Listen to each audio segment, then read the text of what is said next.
اعوذ باللہ من الشیطان الرجیم بسم اللہ الرحمن الرحیم قل اعوذ برب الفلق من شر ما خلق ومن شر غاسق اذا وقب ومن شر النفاثات في العقد ومن شر حاسد اذا حسد بسم اللہ الرحمن الرحیم قل اعوذ برب الناس مالک الناس الہ الناس من شر الوسواس الخناس الذي يوسوس في صدور الناس من الجنة والناس۔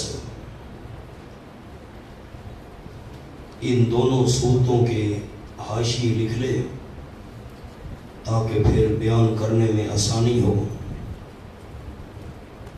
پہلا جملہ لکھنا ہے الفلق کا۔ جس طرح اللہ اندھیرا چیر کر صبح کی روشنی لے آتا ہے،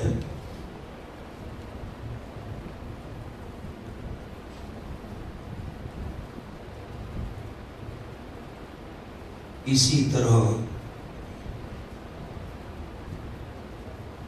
تکالیف ختم کر کے خوشی لے آئے گا۔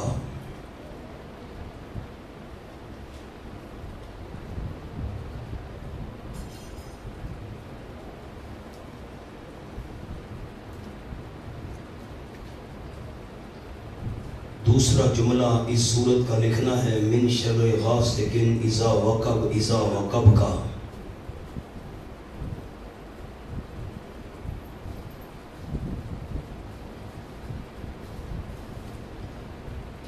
نمبر 1، اندھیرا کم،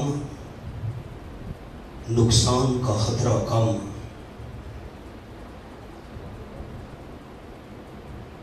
اندھیرا زیادہ، نقصان کا خطرہ زیادہ۔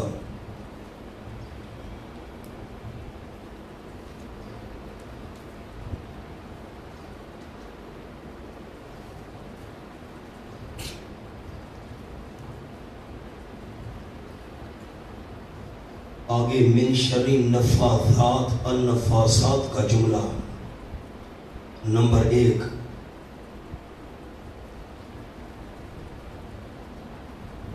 عورتوں کا ذکر شان نزول کے لحاظ سے۔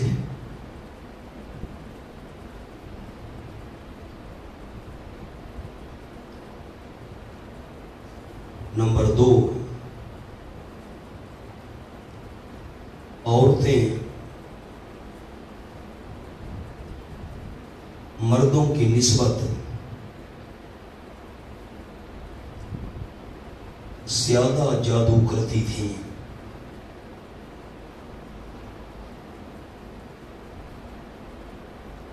نمبر 3، اس کی صفت نفوس ہے، نفس کی جمع نفوس، جو عام ہے، مذکر ہو یا مؤنث۔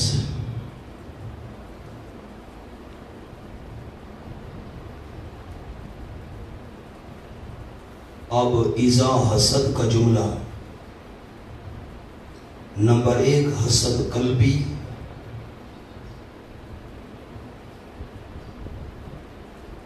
نقصان دہ نہیں۔ نمبر 2، حسد عملی، نقصان دہ ہے۔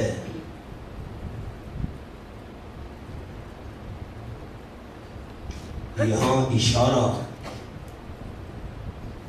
حسد عملی کا۔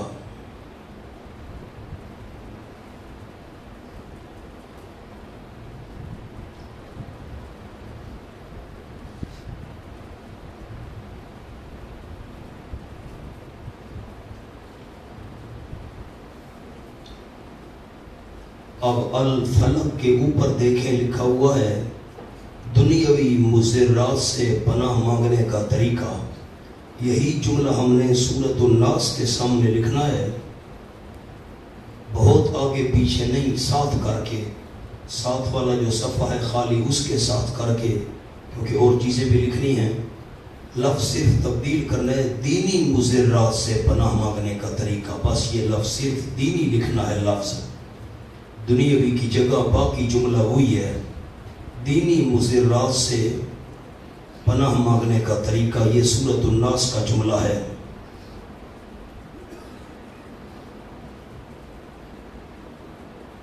اب اور جملہ سورۃ الناس کا،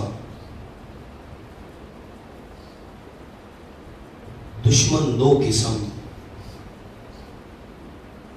نمبر 1 ظاہری، نمبر 2 باطنی۔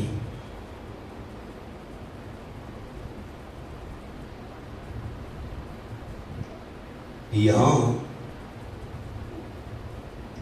مستعاذ بہی، جس ذات کی پناہ ڈھونڈی جائے، مستعاذ بہی کی 3 صفات ذکر کی، کیونکہ مقابلہ باطنی دشمن سے تھا،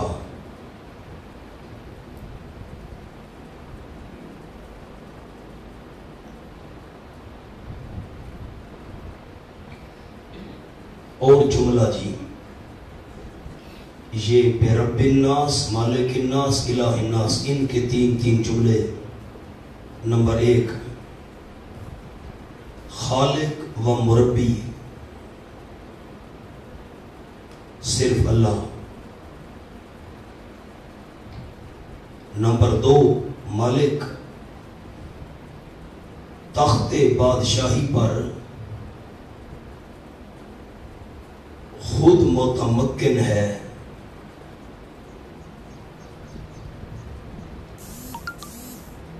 اپنے اختیارات کسی کے حوالے نہیں کیے،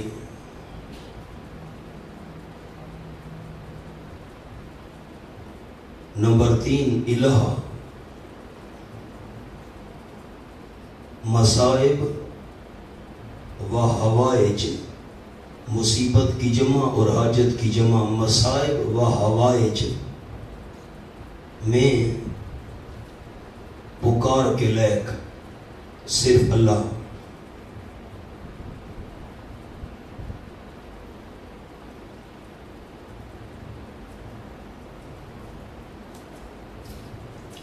نوٹ، یہ برب الناس کا ایک جملہ لکھوا رہا ہوں، وہ تو رب العالمین ہے،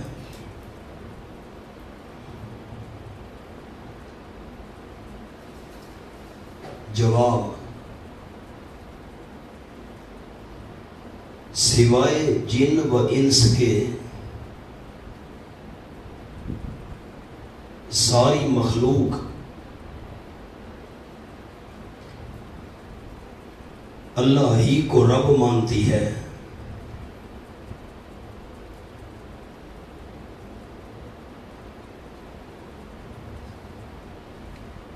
پھر جن و انس میں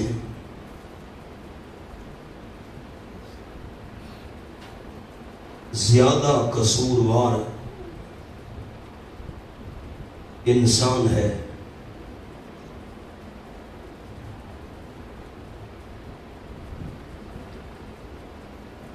انسان پر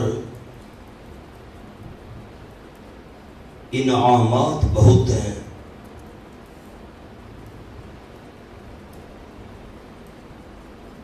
انبیاء علیہ السلام بھی انسانوں میں آئے،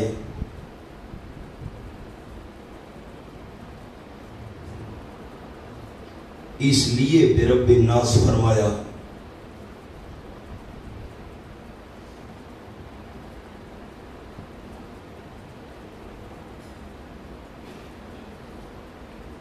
اب الوسواس کا ایک جملہ لکھوا رہا ہوں، من شر الوسواس، اس میں مصدر بطور مبالغہ شیطان کو کہا گیا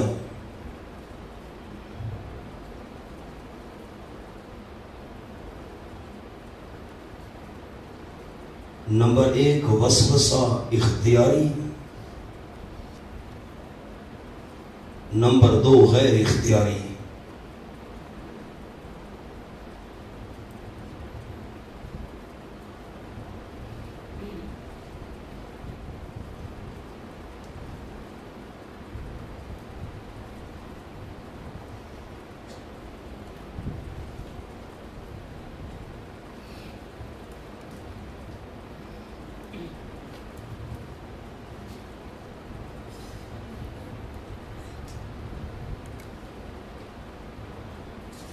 نوٹ: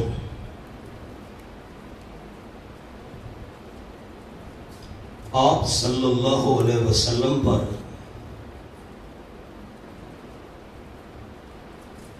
سلسلہ وحی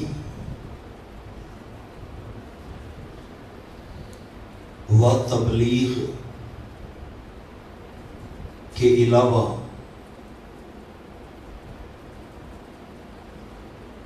نسیان کا طاری ہونا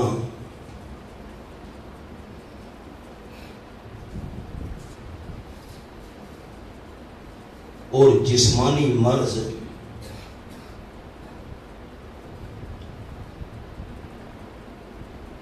مثلاً سر درد و بخار وغیرہ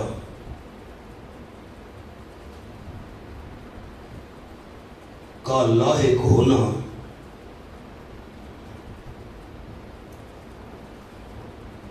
جس طرح صحیح اور ثابت ہے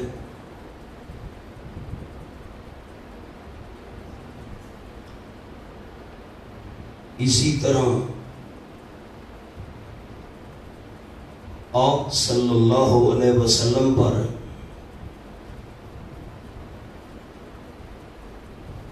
جادو کیا جانا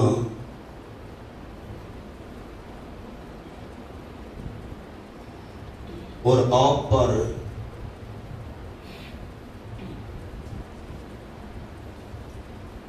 بصورت مرض جسمانی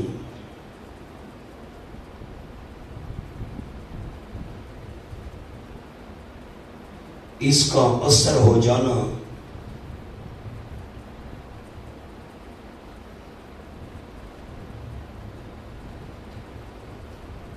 احادیث صحیحہ صحیحہ سے ثابت ہے،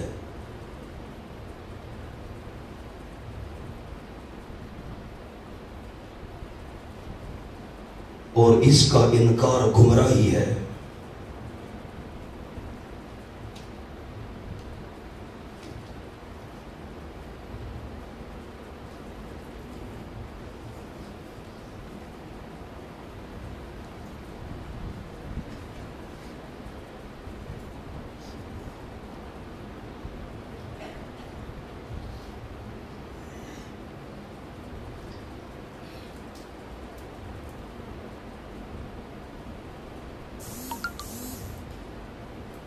خیبر کے بعد یہودیوں نے چندہ کیا، اور ایک یہودی تھا لبید ابن عاصم، اور اس کی 2 بیٹیاں تھیں جو جادو کیا کرتے تھے۔ انہوں نے یہودیوں نے کہ آپ کا ہم اور تو کچھ نہیں بگاڑ سکے، جادو والا حربہ کریں، تو چندہ جمع کر کے انہوں نے لبید ابن عاصم اور اس کی بیٹیوں کو دیا۔ یہ جادو میں بڑے ماہر تھے، اور خصوصاً اس کی بیٹیاں، کہ تم آپ صلی اللہ علیہ وسلم پر جادو کرو۔ ایک یہودی لڑکا تھا جو آپ صلی اللہ علیہ وسلم کے گھر میں آتا جاتا تھا، بچہ، اسے آپ صلی اللہ علیہ وسلم کے بال منگوائے جو آپ کنگھی دیا کرتے تھے، تو وہ بال اور کنگھی کے دانے لے آیا۔ تو چمڑے کا ایک دھاگا تھا، اس میں 11 گریں دی گئیں، ایک موم کا پتلا بنایا گیا اور اس موم کے پتلے میں 11 سوئیاں چبھوئی گئیں۔ ایک کنواں ہے، اس کا نام ہے بیر زروان، یا اس بیر زروان کو بیر زی اروان بھی کہتے ہیں۔ وہ جگہ میں نے دیکھی ہے، جتنا یہاں سے فاصلہ ہے اڈے کا ہے، ایسے جائیں گیٹ سے اور اڈے پر تو جو پرانا مدینہ طیبہ تھا وہ تو سارے کا سارا مسجد نبوی شریف کے اندر آ گیا۔ تو مسجد نبوی شریف کی جو مسجد کی دیواریں ہیں ان سے باہر اتنا فاصلہ بنے گا جتنا اڈے کا ہے۔ مدینہ طیبہ کے مقامی ساتھی مجھے اس مقام پر لے گئے، یہ وہ جگہ ہے۔ اب وہ کنواں تو اوپر سے بند ہے، کیونکہ مسجد نبوی شریف کے باہر جو صحن ہے، 4 دیواری سے باہر، یہاں نماز پڑھی جاتی ہے، اس سے باہر جہاں لوگ آتے جاتے ہیں گھومتے ہیں اور بلڈنگیں اس کے باہر ہیں، تو اس جگہ یہ جگہ ہے جہاں پر یہ کنواں تھا۔ اور 11 دھاگوں کے اندر جو چمڑے کا دھاگا تھا گریں دی گئیں، موم کے پتلے میں سوئیاں چبوئی گئیں، اور آپ صلی اللہ علیہ وسلم پر لبید ابن عاصم اور اس کی بیٹیوں نے جادو کیا، اور یہ مواد اس کنویں کے اندر نیچے ایک پتھر کے چھپا دیا گیا۔ تو نتیجتاً آپ صلی اللہ علیہ وسلم 6 ماہ تک جسمانی تکلیف میں مبتلا رہے۔ پیغمبر کو جسمانی تکلیف کا ہو جانا یہ نبوت کے خلاف نہیں۔ حضرت ایوب علیہ السلام بیمار رہے، آپ نے قرآن میں پڑھا۔ حضرت یعقوب علیہ السلام کی بینائی چلی گئی، آپ نے پڑھا سورۃ یوسف میں۔ آپ صلی اللہ علیہ وسلم طائف میں زخمی ہوئے، یہ نبوت کے خلاف نہیں۔ دندان مبارک آپ کا شہید ہوا غزوہ احد میں، یہ نبوت کے خلاف نہیں۔ حدیث پاک میں آیا ہے کہ آپ صلی اللہ علیہ وسلم کو دوسرے انسانوں کی نسبت بخار 2 گنا ہوتا تھا، یہ نبوت کے خلاف نہیں۔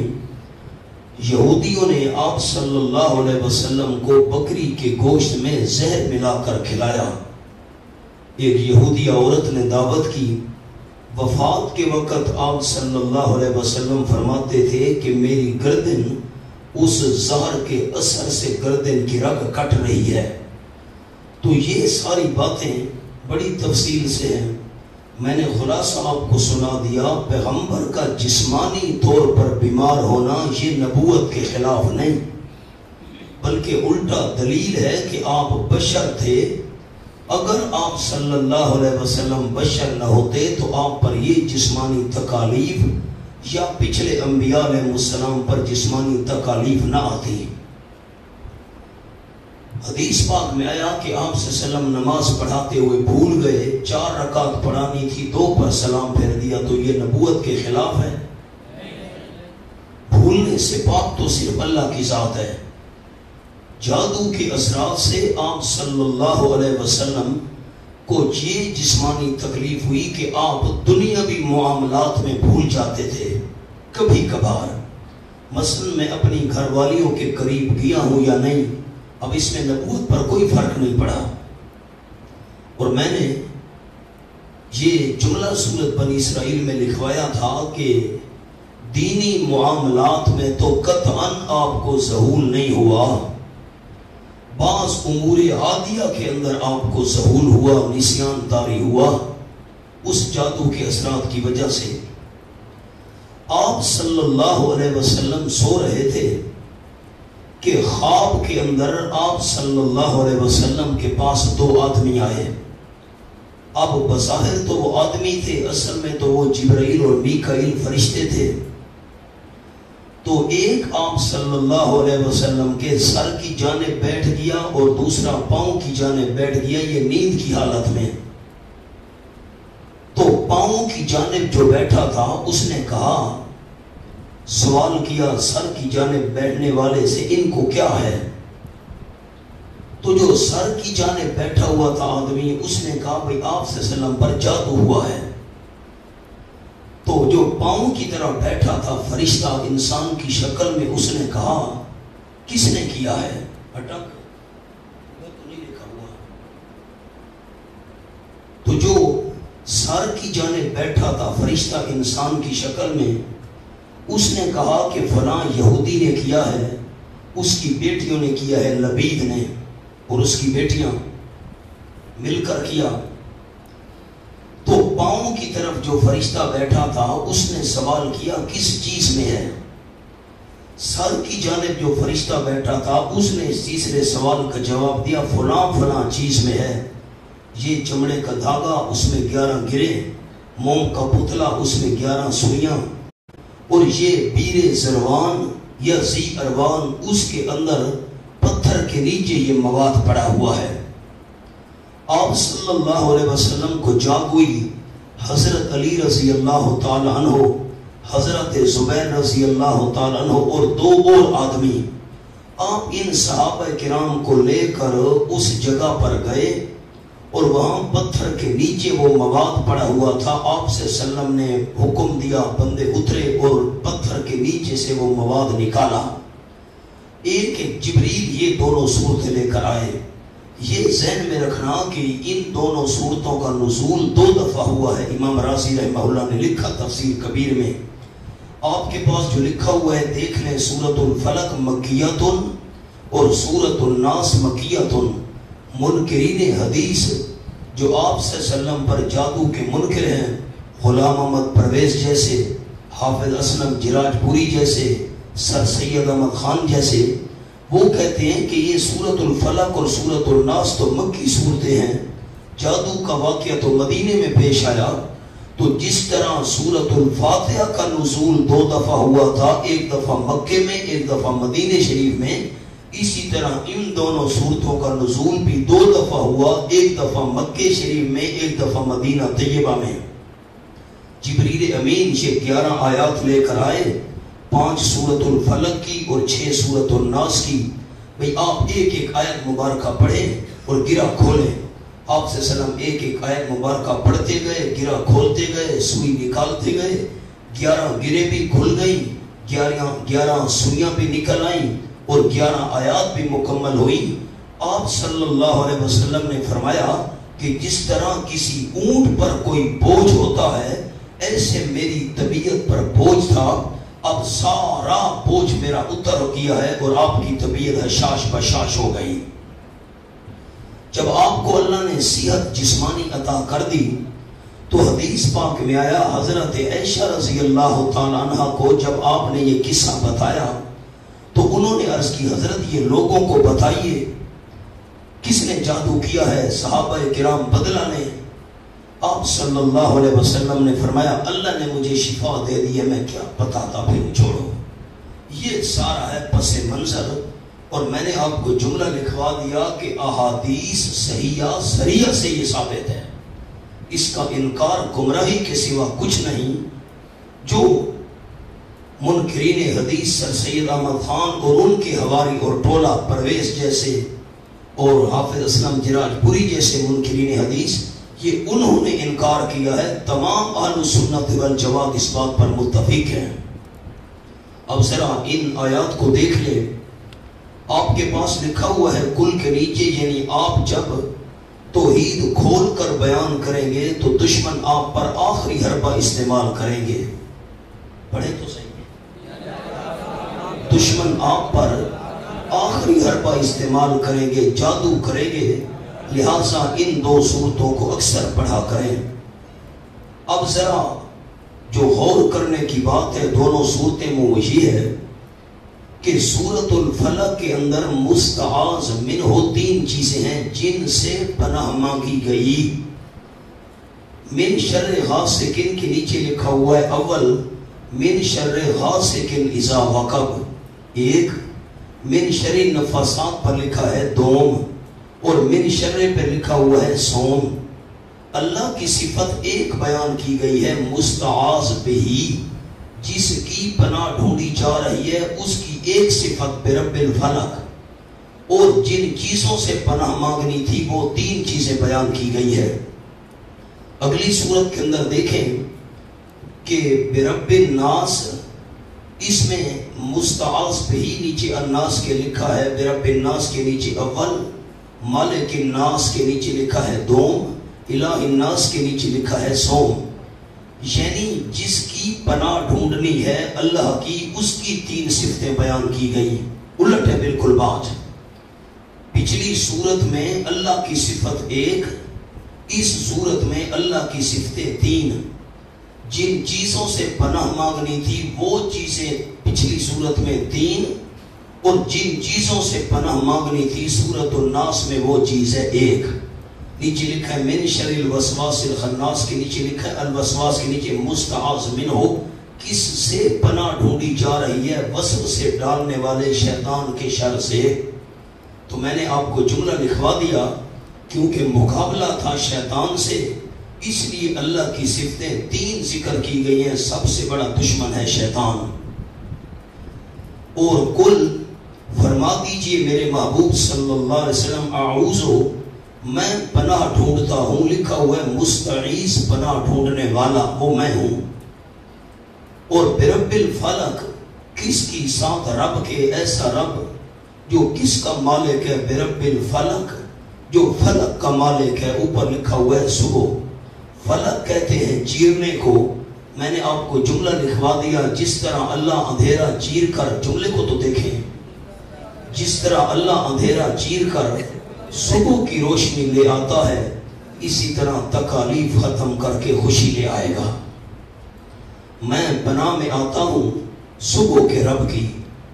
اور اوپر عنوان لکھا ہے دنیاوی مضرات سے پناہ مانگنے کا طریقہ، جو دنیاوی نقصان دہ چیزیں ہیں۔ مستعاذ منہ من شر، کس سے پناہ ڈھونڈی جا رہی ہے؟ من شر ما خلق، تمام اس مخلوق کے شر سے، خالق جو اللہ نے پیدا کی، جتنی بھی مخلوق اللہ نے پیدا کی ہے، ساری مخلوق کے شر سے میں رب فلک کی پناہ میں آتا ہوں۔ اب من شر غاسق، پہلے تو ما خلق کے اندر تعمیم تھی، تمام مخلوق، آگے اس تمام مخلوق میں سے 3 خاص چیزیں بیان کی گئی۔ اول من شر غاسق، اندھیرے کے شر سے، نیچے لکھا ہے بالخصوص اندھیرے کے شر سے، اذا وقب، جب چھا جائے، اذا وقب چھا جائے۔ آپ کے پاس حاشیہ لکھا ہوا ہے نمبر 1، اشیاء زارہ ثلاثہ، 3 نقصان دینے والی چیزیں۔ نمبر 1 تاریکی معنوی حصی، حصی تاریکی تو وہ ہوتی ہے جو محسوس ہوتی ہے، رات کے وقت اندھیرا چھا گیا، اور معنوی تاریکی یہ ہے کہ محسوس تو نہیں ہوتی، بظاہر دل پر تاریکی چھا جائے، دل پر بوجھ آ جائے۔ تو اندھیرا معنوی ہے یا حصی؟ میں رب کی پناہ میں آتا ہوں۔ اور میں نے اذا وقف پر آپ کو جملہ لکھوایا، اب جملے ساتھ ساتھ دیکھنے ہیں۔ اندھیرا کم ہو تو نقصان کا خطرہ کم ہوتا ہے، اندھیرا زیادہ ہو تو نقصان کا خطرہ زیادہ ہوتا ہے۔ اس لیے فرمایا غاسقن کے ساتھ مزید وضاحت کی، اذا وقب، اگر اندھیرا تھوڑا ہو تو نقصان کا اتنا خطرہ نہیں تھا، لیکن جب اندھیرا چھا جائے تو خطرہ زیادہ ہوتا ہے، اس لیے ساتھ وقب کو بڑھایا گیا۔ جب اندھیرا چھا جائے، میں اس اندھیرے چھا جانے والے کی شر سے رب کی پناہ میں آتا ہوں۔ نمبر 2 من شر النفاسات، پھونک مارنے والی عورتوں کے شر سے، پھونک مارنے والی عورتیں، النفاسات یہ مؤنث ہے، تو میں نے اس کی 3 وجوہات آپ کو لکھوا دیں۔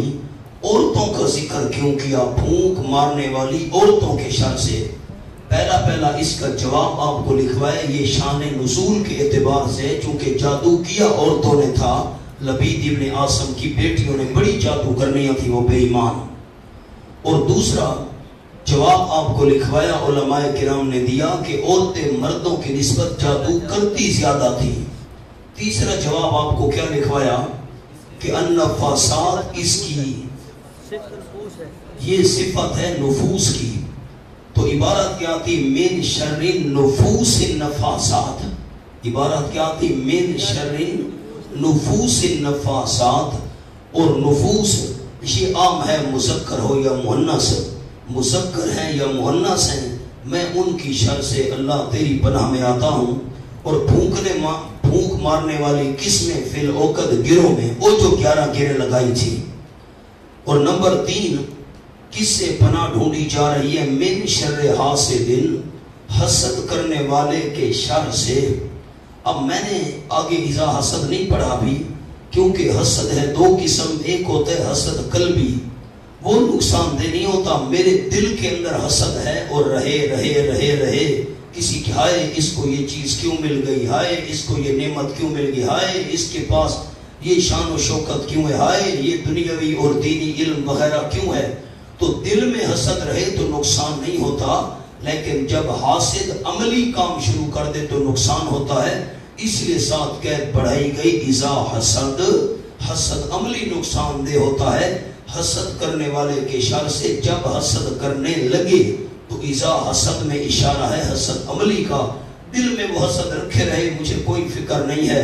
اللہ جب وہ عملاً حسد شروع کر دے تو میں تیری پناہ میں آتا ہوں، مجھے بچا کر رکھنا. اور آپ کے پاس ایک حاشیہ حاسکن پر لکھا ہوا ہے، پہلے اشیاء زارہ ثلاثہ 3 نقصان دینے والی چیزیں، تاریکی معنوی حصی 1، نمبر 2 حسد، نمبر 3 جادو. اور حاسکن پر ایک حاشیہ ہے، اس میں سب تاریکیاں آ گئیں. دیکھیں تو صحیح، ظاہر و باطن کی، اور تنگ دستی اور پریشانی اور گمراہی، ساریاں تاریکیاں اس میں آ گئیں. اچھا، حاسدن پر ایک جملہ لکھا ہوا ہے، تعریف حسد. حسد کس کو کہتے ہیں؟ حسد کہتے ہیں تمنی زوال النعمت عن غیر. دوسرے کے پاس جو نعمت ہے یہ چلی جائے، بندہ یہ تمنا کرے. دوسرے کے پاس جو نعمت ہے یہ نہ رہے، ہائے یہ چلی جائے. اور غبطہ کی تعریف کیا ہے جو شریعت میں جائز ہے؟ یہ اے اللہ اس کے پاس بھی نعمت رہے اور مجھے بھی عطا کر. غبطہ شریعت میں جائز ہے، اس کو تو نے نعمت دی اللہ مجھے بھی دے، یہ جائز ہے. اور حسد دوسرے کے پاس نعمت نہ رہے، یہ شریعت میں حرام ہے. سورۃ الناس پر میں نے آپ کو جملہ لکھوایا، دینی مضرات سے پناہ پکڑنے کا طریقہ. وہ چیزیں جو دین میں انسان کو نقصان دینے والی ہیں، وہ دنیاوی یہ دینی. اور جملہ آپ کو لکھوایا، اس صورت میں توحید کے 3 درجات بیان کیے گئے ہیں. اوپر لکھا ہے، پڑھیں. جو سورت حشر، حدید اور انعام میں گزر چکے، میں نے آپ کو اس کی وضاحت لکھوا دی ہے. برب الناس 1، مالک الناس 2، الہ الناس 3. اور تشریح کیا لکھوائی ہے ذرا پڑھیں. برب الناس میں اشارہ کیا ہے کہ خالق و مربی، پیدا کرنے والا اور تربیت کرنے والا، ایک چیز کو کمال تک پہنچانے والا، ساری ضروریات پوری کرنے والا صرف اللہ ہے. نمبر 2، مالک الناس، مالک ہے انسانوں کا. کیا مطلب؟ کیا جملہ لکھوایا؟ تخت بادشاہی پر وہ خود متمکن ہے، اس نے اپنے اختیارات کسی کے حوالے نہیں کیے. الہ الناس پر کیا جملہ لکھوایا؟ توحید کا 3 درجہ، مصائب و حوائج میں غیبانہ پکار کے لائق صرف وہی ہے. اب یہ 3 صفتیں بیان کی گئی ہیں. برب الناس پر لکھا ہوا ہے مستعاذ بہی اول، پناہ کس کی ڈھونڈی جا رہی ہے؟ فرما دیجئے میں پناہ ڈھونڈتا ہوں برب الناس. اور اس کے نیچے لکھا ہے مستعیذ، پناہ ڈھونڈنے والا وہ میں ہوں. اور مستعاذ بہی جس کی پناہ ڈھونڈی جا رہی ہے، اس کی 3 صفات. برب الناس جو رب ہے سارے لوگوں کا. نمبر 2، مالک الناس جو مالک ہے لوگوں کا، یہ 2 درجہ ہو گیا. وہ پہلا. الہ الناس، الہ ہے لوگوں کا، تمام لوگوں کا، یہ 3 درجہ. اس کی تشریح آپ کو لکھوا دی. اور کس سے پناہ ڈھونڈنی ہے؟ ایک اس کا تذکرہ آیا، پیچھے مستعاذ منہ 3 تھے، اس صورت میں 1 ہے. کس سے پناہ ڈھونڈی جا رہی ہے؟ من شر الوسواس، وسوسے ڈالنے والے کے شر سے. اب وسواس ہے تو مصدر، جیسے آپ نے پڑھا نحو کے اندر زید عادل، ہونا تو چاہیے تھا زید عادل، زید انصاف کرنے والا ہے، لیکن بطور مبالغہ فرمایا زید عدل، زید خود سراپا انصاف ہے۔ تو الوسواس یہ مصدر ہے، بطور مبالغہ یہ شیطان کو کہا گیا۔ بہت وسوسے ڈالنے والا، معنی کیا ہوگا؟ بہت وسوسے ڈالنے والا، یہ اس میں مصدر ہے۔ اور الخناس کا معنی اوپر لکھ لیں، یاد الہی کے وقت پیچھے ہٹ جانے والا۔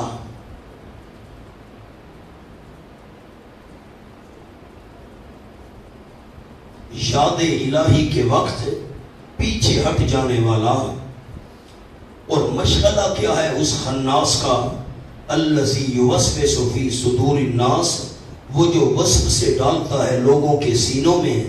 اور وہ کن میں سے ہے؟ من الجنۃ والناس، یعنی جنوں میں سے اور انسانوں میں سے۔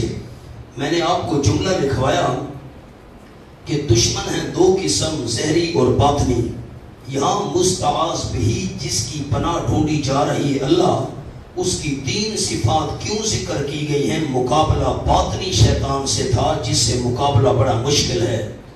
شیطان دشمن، اور دشمن بھی انسان کے ایمان کا ہے، قیمتی ترین چیز کا۔ اس لیے اللہ کی تین صفتیں یہاں پر بیان کی گئی۔ ایک آپ کے پاس فائدہ لکھا ہوا ہے شاہ صاحب رحمہ اللہ کا، حضرت شاہ عبد القادر سے محدث دہلوی۔ فائدہ: قرآن کی ابتدا با سے ہے بسم اللہ الرحمن، اور آخر میں سین ہے من الجنۃ والناس، یعنی قرآن بس باقی ہوس۔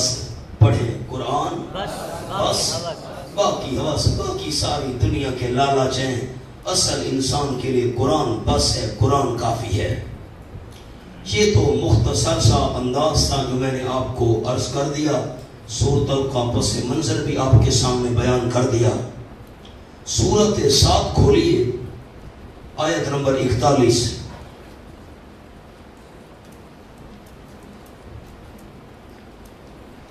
اب منکرین حدیث کہتے ہیں کہ جادو تو شیطانی اثر ہے، پیغمبر پر کیسے ہو گیا؟ صفحہ جلدی بتاؤ، ٹائم تھوڑا ہے۔ 923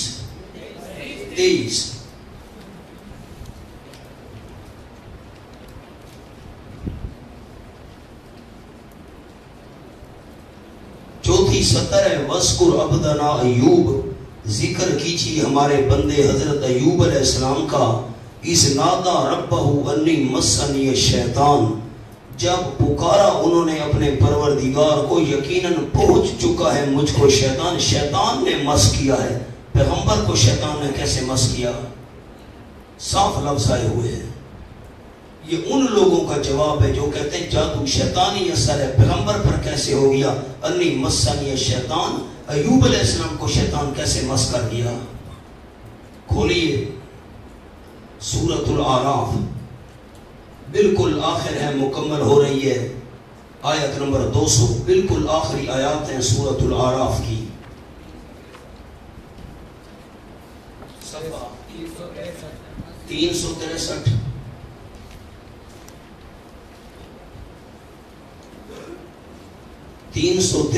اور آخری 2 سطریں، اما ینزغنک من الشیطان نزغ، میرے محبوب اگر پہنچے آپ صلی اللہ علیہ وسلم کو شیطان کی طرف سے وسوسہ، نبی پاک کو کیسے شیطانی وسوسہ لاحق ہو گیا؟ تو آپ نے اللہ کی پناہ ڈھونڈنی ہے۔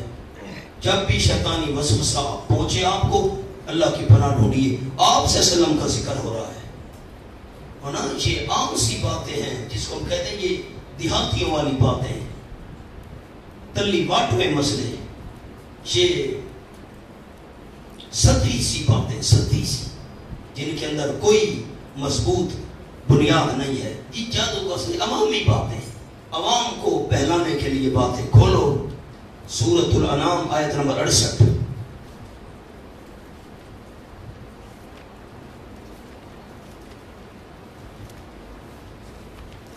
اما ینسینک الشیطان، 283۔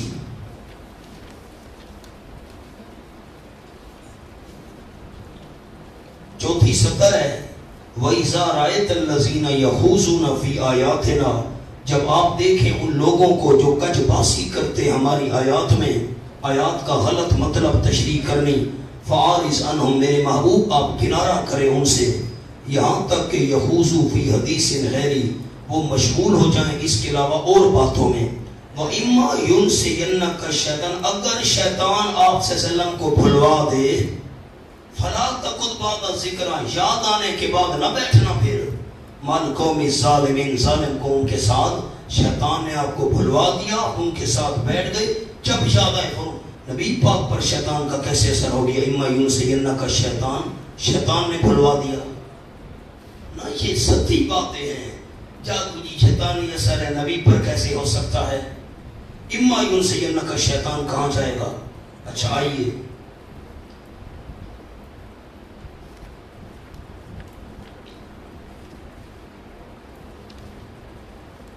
صفحہ کھولیے 316،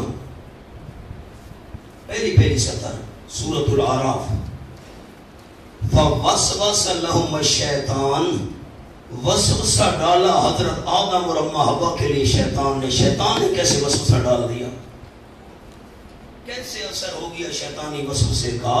دونوں نے وہ کھا لیا جس رب سے اللہ نے روکا تھا۔ یہ دیکھو صاف لفظ شیطان کے آئے ہوئے کہ نہیں، فَوَسْوَسَ لَهُمَ الشَّيْطَانُ۔ وسوسے کا تعلق بھی دل سے ہوتا ہے، وسوسہ پیدا ہی دل میں ہوتا ہے۔ پیغمبر کے دل پر کیسے اثر ہو گیا شیطان کا؟ کھولے جی سورۃ الکہف، بڑے حوالے ہیں، میں آپ کو نمونہ دکھا رہا ہوں۔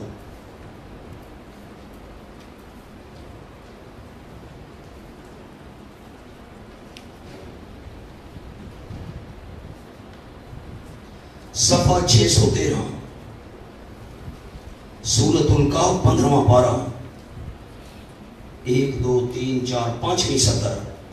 حضرت یوشع علیہ السلام نے حضرت موسیٰ علیہ السلام سے کہا، قال ارأیت اذ اوینا الی الصخرہ، ارأیت یہ کلمہ تعجب ہے، ارے کیا آپ نے دیکھا، خیال کیا، اذ اوینا الی الصخرہ، جب ہم نے ٹھکانہ پکڑا تھا چٹان کی طرف، چٹان کے ساتھ آپ ٹیک لگا کر سو گئے، میں بیٹھا تھا اور مچھلی زندہ ہو کر پانی میں چلی، فَإِنِّي نَسِيتُ الْحُوتَ، یقیناً میں بھول گیا مچھلی کے متعلق، مجھے تو یاد ہی نہیں رہا، وَمَا أَنْسَانِيهُ إِلَّا الشَّيْطَانُ، شیطان نے مجھے بھلوا دیا، نذکر کہ میں اس کا ذکر کرتا۔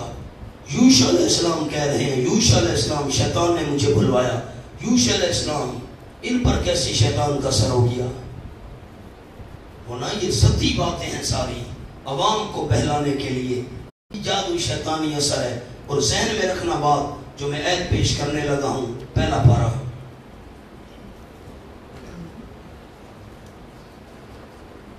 وَمَا هُمْ بِضَارِّينَ بِهِ مِنْ أَحَدٍ إِلَّا بِإِذْنِ اللَّهِ۔ حوالہ کھولو حفاظ کرام، 47 44، یہ تیسری سطر، وَمَا هُمْ بِضَارِّينَ بِهِ مِنْ أَحَدٍ إِلَّا بِإِذْنِ اللَّهِ، جادوگر کسی ایک کو نقصان نہیں دے سکتے، لیکن جادو کی وجہ سے نقصان کیوں پہنچتا ہے؟ إِلَّا بِإِذْنِ اللَّهِ، مگر اللہ کی اذن سے۔ اگر اللہ کا اذن نہ ہو تو جادوگر تو کسی کو نقصان نہیں پہنچا سکتے۔ اگر نقصان پہنچتا ہے جادو کی وجہ سے، کب پہنچتا ہے؟ اللہ پڑھیں تو صحیح، اللہ، اس بات ہی ختم ہو گئی۔ 16واں پارہ، سورۃ طٰہٰ،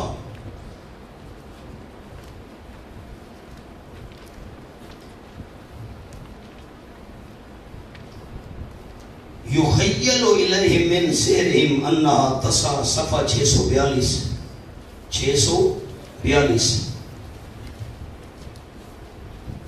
فَإِذْ آخری دو سطریں صفحے کی، فَإِذَا حِبَالُهُمْ وَعِصِيُّهُمْ يُخَيَّلُ إِلَيْهِ مِنْ سِحْرِهِمْ أَنَّهَا تَسْعَىٰ، انہوں نے جب رسیاں اور لاٹھیاں ڈالی تو یُخَیَّلُ إِلَيْهِ مِنْ سِحْرِهِمْ، خیال ڈالا جاتا تھا موسیٰ علیہ السلام کی طرف، من ان کے جادو کی وجہ سے، میں نے من کا معنی لکھوایا تھا، بوجہ لکھا ہوا ہے، ان کے جادو کی وجہ سے موسیٰ علیہ السلام کو خیال ہونے لگا، ورنہ خیال کا تعلق تو دماغ سے ہے، قوت متخیلہ موسیٰ علیہ السلام کی متاثر ہو گئی، انہا تسا کہ وہ تو سام بن کر ساری لاٹھیاں اور رسیاں دوڑ رہی ہیں، فَأَوْجَسَ فِي نَفْسِهِ خِیفَةَ موسیٰ، موسیٰ علیہ السلام دل میں ڈر گئے۔ تو آپ قرآن سامنے ہے اور رمضان شریف ہے اور اللہ کا گھر ہے اور آپ باوضو ہیں، اور پھر جمعۃ الوداع، شاید اگلا جمعہ رمضان کا نبی بنے تو جمعۃ الوداع، اب قرآن پاک آپ کے سامنے، آپ نے ایمان کے ساتھ یہ جواب دینا ہے کہ موسیٰ علیہ السلام کی قوت متخیلہ یہ متاثر جادو کی وجہ سے ہوئی یا نہ ہوئی؟ تو پیغمبر پر یہ کہنا کہ جو جادو کا اثر مانے وہ کافر ہے، تو اب آپ اندازہ لگائیں کہ یہ قول کہنا کہ پیغمبر پر جادو کا اثر جو کہے وہ کافر ہے، تو پھر یہ قرآن پاک کی آیت کا انکار ہو رہا ہے کہ نہیں ہو رہا ہے؟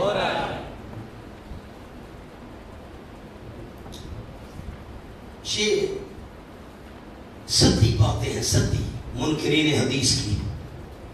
سورۃ مائدہ کھولیے،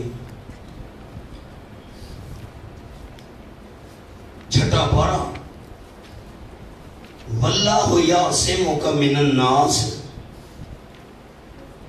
صفحہ ہے 250، واللہ یعصمک من الناس۔ منکرین حدیث کہتے ہیں اللہ نے تو فرمایا تھا اللہ آپ کو بچائے گا لوگوں سے، عربی والے ساتھیوں کو میں نے لکھوایا تھا یہاں لفظ من ان یقتلوک لکھا ہوا کہ نہیں لکھا ہوا؟ من ان یقتلوک کس بات سے بچائے گا؟ قتل ہونے سے بچائے گا۔ اور آپ کے پاس یہاں لکھا ہوا حضرت جاجری رحمہ اللہ کا جملہ، قتل بالمقابل مراد ہے سامنے آ کر قتل نہیں کر سکے گے آپ کو، نہ مطلق ایذا تکلیف تو پہنچا سکے گے۔ طائف میں کیا ہوا؟ آپ کے قدم مبارک لہولہان، دندان مبارک عہد میں شہید وغیرہ وغیرہ، یہ تکلیفیں ساری، راستے میں کانٹے بچھائے گئے، پتھروں کی ایذا تو انہوں نے دی۔ یہاں بچانے سے کیا مراد ہے؟ جادو سے بچائے گا؟ کس سے بچائے گا؟ قتل ہونے سے بچائے گا، یہ مطلب ہے۔ جسمانی تکلیف تو آپ کو پہنچی اور جادو کے ذریعے بھی جسمانی تکلیف پہنچی۔ یہ تفسیر جواہر القرآن حضرت شیخ القرآن مولانا غلام اللہ خان صاحب رحمہ اللہ جو ہمارے دادا استاد تھے،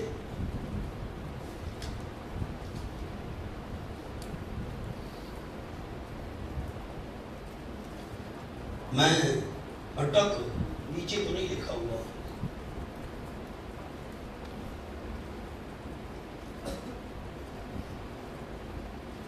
من شرین، اب میں سارا نہیں آپ کو تشریح سنا رہا، ایک دو جملے سناتا ہوں۔ من شر النفاسات، گروہ میں پھونکنے والیوں سے جادو کرنے والی عورتیں مراد ہیں۔ عام طور پر عورتیں ہی جادو کا کام کرتی ہیں، اس لیے ان کا ذکر فرمایا۔ میں نے آپ کو جملہ لکھوا دیا ہے۔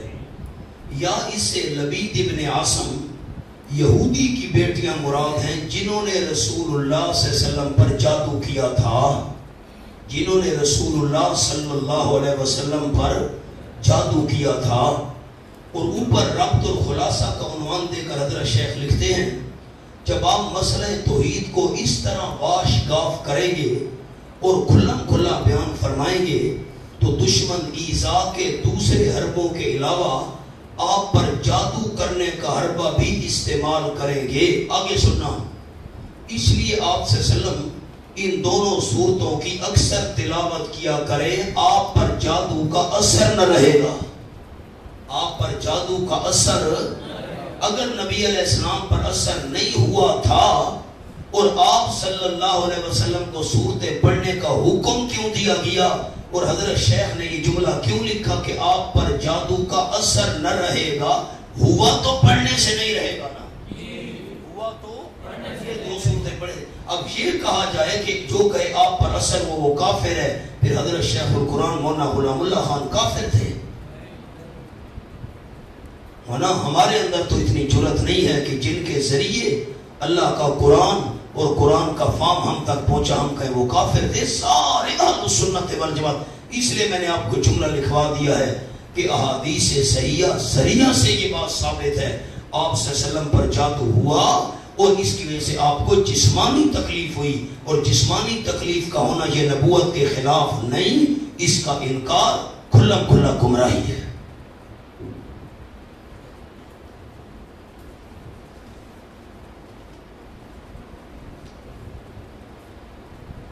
1425 ہجری میں یہ ہمارے احباب نے سورۃ الفاتحہ میں اشاعہ کی تھی ام القرآن کے نام سے۔ اس میں بڑے حوالے ہیں، میں نے اکٹھے کیے۔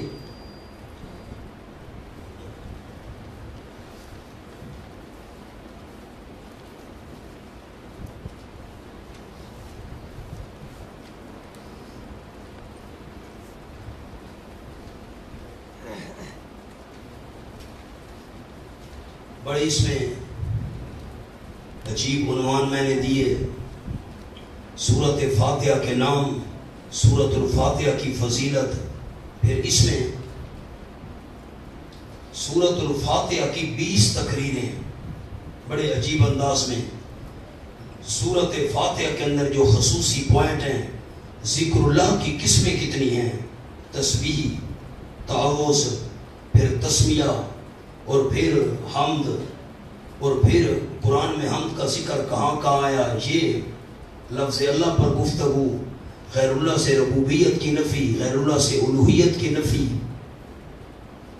الرحمن الرحیم میں فرق، یہ آخرت کے بارے میں یہود و نصارہ کے عقیدے، شفاعت قہری کی نفی پر دلائل، عبادت کی قسمیں، ایاک نعبد کے اندر خصوصی پوائنٹ، عبادت کی شرطیں، استعانت کی قسمیں، ما تحت الاسباب، ما فوق الاسباب، اس کے دلائل، آیات کٹی، غیر اللہ سے ہدایت کی نفی، اور صراط مستقیم کس کس معنی میں قرآن میں آیا ہے، انبیاء کا راستہ بمانا عبادت، بمانا قرآن، بمانا صراط مستقیم سے بلانے والے، اس میں پھر حوالے ہیں قرآن پاک کے۔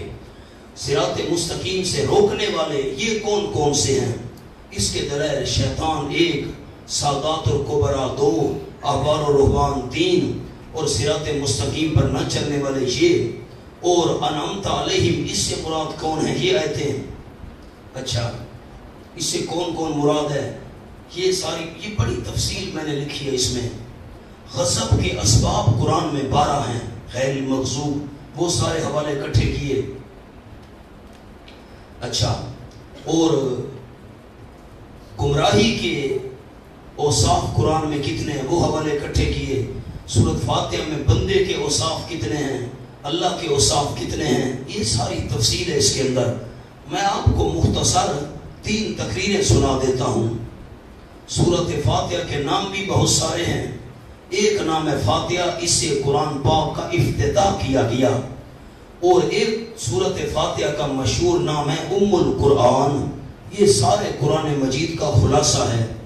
یہاں آپ ہاتھ رکھیں اور سورۃ الانعام کھولیں، پہلی آیت، صفحہ ہے 267، وہاں پر بھی ہاتھ رکھنا ہے۔ پھر سورۃ الکاف شروع ہو رہی ہے، اس پر بھی انگلی رکھیں،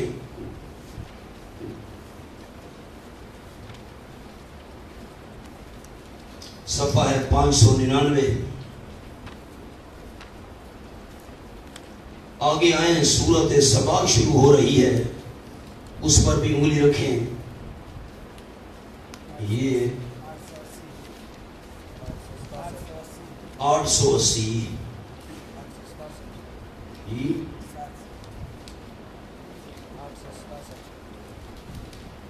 800 اور 867۔ اب ذرا غور کریں، میری طرف دیکھیں، میں ایک جملہ پہلے عرض کر دوں۔ حضرت مولانا حسین علی صاحب رحمۃ اللہ علیہ نے فرمایا قرآن مجید کے 4 حصے ہیں، ہر حصہ الحمدللہ سے شروع ہو رہا ہے۔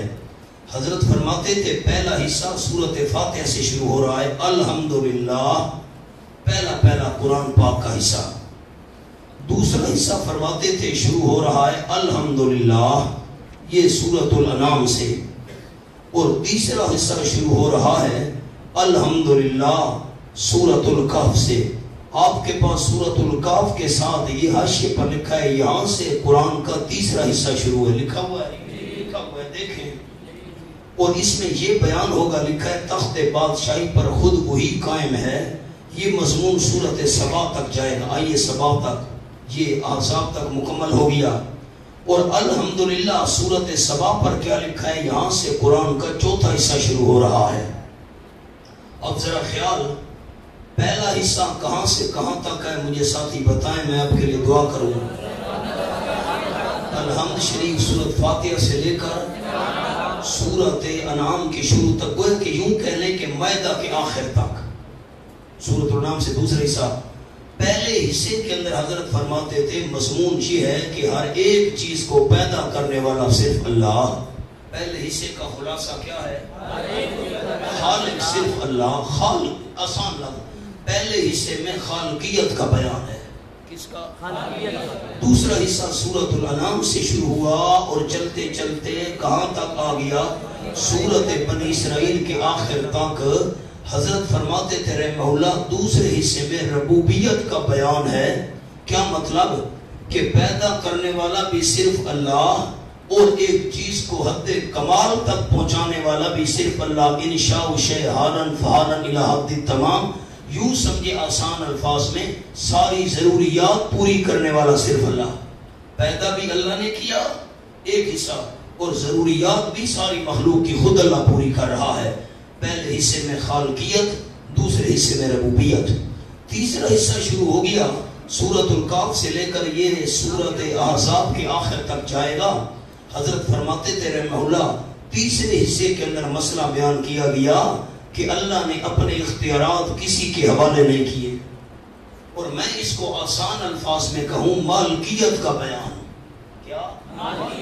سارے اختیارات کا مالک وہ خود ہے، تخت بادشاہی پر خود متمکن ہے، نظام خود چلا رہا ہے. آسان لفظ، اس نے اپنے اختیارات کسی کے حوالے نہیں کیے. اب یہ جو سورۃ سبا سے اس کا شروع ہوا یہ آخر بالناس تک چلا جائے گا. حضرت فرماتے تھے رحمہ اللہ چوتھے حصے کا خلاصہ یہ قیامت میں بھی اختیارات کا مالک صرف اللہ ہوگا. قیامت میں بھی اختیارات کا مالک صرف اللہ. آپ ساتھی بہتر دیکھیں، مہربانی فرمائیں. پہلے حصے میں فرمایا کہ خالق صرف اللہ، دوسرے حصے میں فرمایا رب ضروریات پوری کرنے والا صرف اللہ، تیسرے حصے میں فرمایا سارے اختیارات کا مالک صرف اللہ، چوتھے حصے میں فرمایا قیامت میں بھی اختیارات کا مالک صرف اللہ ہوگا. کوئی سفارش کر کے اللہ سے بات منوا نہیں سکے گا. لیکن حضرت ایک اشکال کا جواب دیتے تھے کہ چوتھے حصے کے اندر دو صورتیں شروع ہو رہی ہیں الحمد سے. اب دیکھیں سورۃ سبا کو. سورۃ سبا بھی الحمدللہ سے شروع ہو رہی ہے. لکھا ہے یہاں سے قرآن کا چوتھا حصہ شروع ہو رہا ہے، اور اگلی سورۃ فاتر بھی الحمدللہ سے شروع ہو رہی ہے. یہ سورۃ فاتر نکل آئی الحمدللہ فاطر السماوات. چوتھے حصے میں تو دو صورتیں شروع ہو رہی ہیں الحمد سے. تم کہتے ہو کہ چار حصے ہیں اور ہر حصہ الحمد سے شروع ہوتا ہے. تو حضرت رحمہ اللہ اس کا جواب یہ ارشاد فرماتے تھے کہ دوسرے حصے میں ٹھیک ہے دو صورتیں سورۃ سبا اور فاتر الحمدللہ سے شروع ہو رہی ہیں، لیکن دونوں مضمون گویا کہ ایک ہے. کیا مطلب؟ کہ جب قیامت میں اختیارات کا مالک صرف اللہ ہے تو غیبانہ پکاروں کے لیے بھی صرف اللہ ہے نا. سورۃ فاتر کا میں نے آپ کو دعویٰ لکھوایا تھا نفی شرک فی الدعا. کیا لکھا ہوا ہے؟ نفی شرک فی الدعا. غیبانہ پکار کے لائق صرف اللہ ہے، اس صفت میں اللہ کا کوئی شریک نہیں. جب اختیارات کا مالک صرف وہی ہے تو غیبانہ پکاروں کے لائق بھی صرف وہی ہے. یہ دونوں حصے ایک ہو گئے. حضرت فرماتے تھے یہ چاروں کے چاروں حصے سورۃ فاتحہ میں بیان کر دیے گئے، اس لیے سورۃ فاتحہ پورے قرآن کا خلاصہ ہے. وہ کیسے؟ فرماتے تھے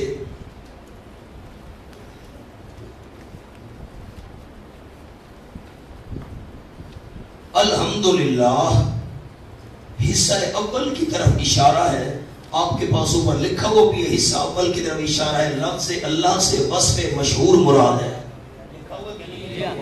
الحمدللہ الحمدللہ پہلا حصہ آ گیا اور رب العالمین میں آ گیا، اور لکھا ہوا ہے اشارہ بحصہ دونوں پر. دوسرے حصے کا اشارہ ہو گیا، قرآن کا دوسرا حصہ رب العالمین میں آ گیا. اور الرحمن الرحیم پر بڑا مہربان ہے، نہایت رحم کرنے والا ہے، اشارہ بحصہ سوم تیسرا حصہ آ گیا. پیدا کرنے والا صرف اللہ، رب العالمین ضروریات پوری کرنے والا صرف اللہ، الرحمن الرحیم رحمت خود کر رہا ہے، اس نے یہ اختیارات کسی کے حوالے نہیں کیے۔ تیسرا حصہ آ گیا، اور نمبر 4 لکھا ہے مالک یوم الدین پر اشارہ کا حصہ ہے چہارم، مالک جزا کے دن کا، قیامت میں بھی اختیارات کا مالک صرف اللہ ہوگا۔ چوتھا حصہ بھی آ گیا، سورۃ فاتحہ پورے قرآن کا خلاصہ ہے۔ علامہ شبیر احمد عثمانی رحمہ اللہ، ان کی ایک عجیب طرز ہے، ہر گلیرا رنگ و بوئے دیگر است، ہر گدائے را ندائے دیگر است۔ یہ حضرت شیخ القرآن مولانا غلام اللہ خان صاحب رحمہ اللہ کے استاد تھے۔ علامہ شبیر احمد عثمانی فرماتے ہیں کہ قرآن مجید میں کل 6 مسئلے بیان کیے گئے، میری طرف دیکھیں۔ نمبر 1 توحید، نمبر 2 رسالت، نمبر 3 آخرت، نمبر 4 احکام، نمبر 5 ماننے والے، نمبر 6 نہ ماننے والے۔ توحید، رسالت، آخرت، احکام، ماننے والے، نہ ماننے والے۔ فرماتے ہیں 6 کے 6 مضمون جو قرآن میں بیان کیے گئے ہیں سارے سورۃ فاتحہ میں ہیں، یہ سارے قرآن کا خلاصہ ہے۔ وہ کیسے؟ نمبر 1 توحید، الحمدللہ رب العالمین الرحمن الرحیم، یہ توحید ہے۔ یہ کیا ہے؟ ایک ہو گیا مضمون۔ مالک یوم الدین، مالک جزا کے دن کا، یہ آخرت کا ذکر ہو گیا۔ کتنے مضمون آ گئے؟ 2۔ ایاک نعبد، اللہ ہم تیری ہی عبادت کرتے ہیں، عبادت میں سارے احکام آ گئے، نماز، روزہ، حج، زکوٰۃ وغیرہ سارے احکام اس میں آ گئے۔ کتنے مضمون آ گئے؟ 3۔ اہدنا الصراط المستقیم، اللہ ہمیں سیدھے راستے پر چلا، صراط الذین انعمت علیہم، راستہ ان لوگوں کا جن پر تو نے انعام کیا۔ اللہ نے انعام کیا ہے 4 جماعتوں پر، آپ نے سورۃ النساء میں پڑھی، الذین انعم اللہ علیہم من النبیین والصدیقین والشہداء والصالحین، یہ 4 طبقے ہیں۔ تو سب سے پہلے اللہ نے انعام کیا النبیین، نبیوں پر، تو انعمت علیہم کہا تو اس میں انبیاء علیہ السلام کا تذکرہ آ گیا، رسالہ ثابت ہو گئی۔ یہ کتنے مضمون آ گئے؟ 4۔ کتنے آ گئے؟ چپ کر گیا۔ الحمد للہ العالمین الرحمن الرحیم، توحید، مالک یوم الدین، آخرت، ایاک نعبد، احکام، انعمت علیہم میں اشارہ ہو گیا رسالت کا، اور 5واں مضمون ماننے والے، جنہوں نے مانا ان پر انعام ہوا، جنہوں نے نہ مانا ان پر غضب ہوا، وہ گمراہ ہوئے۔ 6 کے 6 مضمون سورۃ فاتحہ میں آ گئے۔ فاتحہ پورے قرآن کا خلاصہ ہے۔ سورۃ حامیم المومن کھولیے۔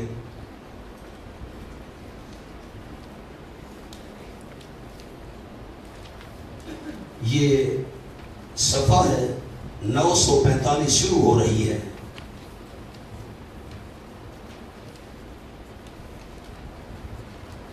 آپ کے پاس اوپر جملہ لکھا ہوا ہے، ان ابن عباس سے رضی اللہ تعالیٰ، حضرت ابن عباس سے روایت ہے، فرماتے ہیں لِكُلِّ شَيْءٍ لُبَابٌ وَلُبَابُ الْقُرْآنِ الْحَوَامِيمُ۔ حضرت ابن عباس فرماتے ہیں کہ ہر ایک چیز کا ایک مغز اور نچوڑ اور خلاصہ ہوتا ہے، اور قرآن کا خلاصہ حوامیم ہے۔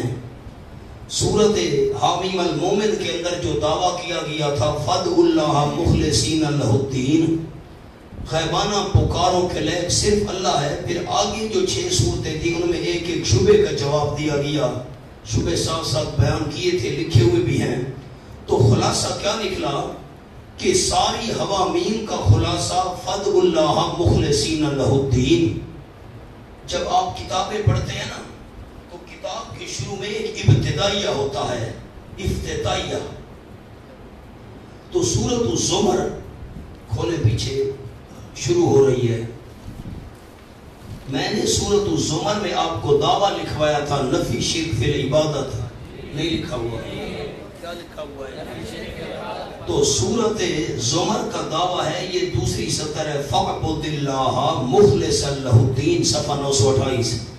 سورۃ زمر کا دعویٰ کہ عبادت کے لائق صرف اللہ، یہ حوامیم کے لیے گویا کہ ایک ابتدائیہ ہے، مبدأ ہے، افتتاحیہ ہے۔ یہ باقی جیسے کتاب بعد میں شروع ہوتی ہے۔ تو سورۃ الزمر کے اندر مسئلہ بیان فرمایا فَاعْبُدِ اللَّهَ، عبادت کے لائق صرف اللہ، اور 7 حامیموں کے اندر مسئلہ بیان فرمایا غیبانہ پکار کے لائق صرف اللہ، عبادت کا جزو اعظم۔ یہی باتیں تو سورۃ فاتحہ میں ہیں، ایاک نعبد، اشارہ ہو گیا سورۃ زمر کے مضمون کا، نہیں سمجھے؟ اور ایاک نستعین مدد صرف تجھ ہی سے مانگتے ہیں، اشارہ ہو گیا حوامیم کے اس سارے دعوے کا۔ تو سارا قرآن کا خلاصہ حوامیم تھی، حوامیم کا خلاصہ سورۃ فاتحہ میں ہے، تو سورۃ فاتحہ پورے قرآن کا خلاصہ ہے۔ مسئلہ الہ کھولیے۔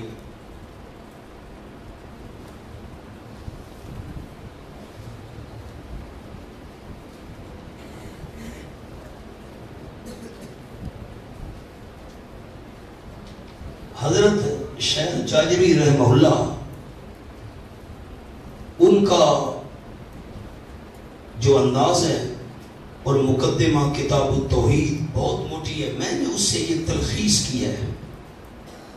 یہ جو چیزیں میں نے آپ کے سامنے پیش کر دی ہیں یہ تلخیص ہے اس کی، تو آپ دیکھیں کہ کیسے سمندر کو کوزے میں بند کر دیا گیا۔ عنوان آپ نے میرے ساتھ ساتھ پڑھنے ہیں۔ مسئلہ الہ سمجھنے کے لیے توحید کے درجات سے واقفیت ضروری ہے۔ نمبر توحید کے 4 درجے ہیں۔ نمبر 1 توحید فی وجوب الوجود۔ کیا معنی ہے اس کا؟ یعنی وجوب الوجود اور قدم، یہ کیا لفظ ہے؟ قدم کو اللہ کے ساتھ خاص ماننا۔ کیا مطلب ہے اس کا؟ اس کے سوا کسی بھی ہستی کو واجب الوجود، قدیم اور عدم سے پاک نہ جاننا۔ کیا مطلب؟ میں سادے الفاظ میں آپ کو سناؤں، میری طرف دیکھیں سارے احباب۔ اللہ ہمیشہ تھا، ہمیشہ ہے، ہمیشہ رہے گا۔ کیا کہا؟ ہمیشہ تھا، ہمیشہ ہے، ہمیشہ رہے گا۔ یہ توحید کا پہلا درجہ ہے۔ اب حوالہ ایک کھول لیں، سورۃ القصص آیت نمبر 88۔ مجھے حوالہ حفاظ کرام جلدی بتاتے ہیں۔ کل شیء ہالک الا وجہہ، صفحہ 804، بالکل آخری آیت ہے۔ کل شیء ہالک الا وجہہ۔ دو ساتھی ملے اٹک، دو ساتھی، بیٹا ساتھ دیکھو، ورنہ شعیب کے ساتھ دیکھو، میں انتظار نہیں کروں گا آپ کی۔ ہر ایک چیز ہلاک ہونے والی ہے سوائے اس اللہ کی ذات کے۔ چہرہ جو ہے، وجہ کا معنی چہرہ ہے، کنایہ ہے ذات سے، تو ہر ایک چیز ہلاک ہونے والی ہے، اللہ کریم اس سے پاک ہے، وہ ہمیشہ تھا، ہمیشہ ہے، ہمیشہ رہے گا۔ ٹھیک ہو گیا؟ اچھا، دوسرا درجہ توحید کا کیا ہے؟ توحید فی الخالقیت، تمام اشیاء کا خالق۔ ساتھ ساتھ صفحے دیکھیں نا جی۔ تمام اشیاء کا خالق صرف اللہ کو ماننا، اس کے بغیر کسی کو ذاتی یا عطائی طور پر خالق نہ ماننا۔ کوئی ذاتی طور پر بھی خالق نہیں، اور اللہ نے کسی کو یہ صفت عطا کر دی ہو وہ خالق بن گیا ہو نہ۔ سورۃ الرعد کھولیں۔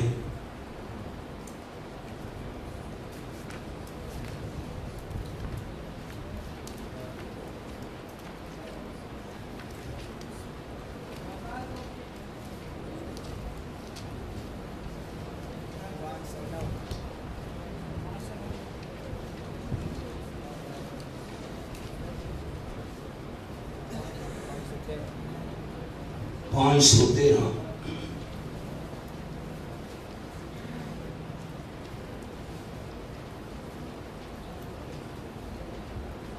بالکل آخری 2 سطریں، صفحہ 513۔ قل، فرما دیجئے میرے محبوب صلی اللہ علیہ وسلم، اللہ خالق کل شیء، اللہ ہی پیدا کرنے والا ہر ایک چیز کو، تو خالق صرف اللہ ہے۔ توحید کا تیسرا درجہ دیکھیے، توحید فی التصرف والتدبیر۔ کیا مطلب؟ تمام اشیاء میں، آپ تعاون نہیں کر رہے میرا، تمام اشیاء میں اختیارات کا مالک صرف اللہ کو ماننا، اس کے سوا کسی کو متصرف اور مدبر نہ ماننا۔ کوئی نظام چلانے والا نہیں، کوئی اختیارات کا مالک نہیں، نہ ذاتی طور پر نہ عطائی طور پر، نہ کلیاً نہ جزیاً۔ کوئی کلی مختار ہو یا کسی ایک جز، کسی ایک حصے کا اختیار اللہ نے اس کو دے دیا ہو، نہ۔ کوئی ذاتی طور پر بھی اختیارات کا مالک نہیں، عطائی طور پر بھی اختیارات کا مالک نہیں۔ سورۃ یونس آیت نمبر 3 دیکھیں۔ 427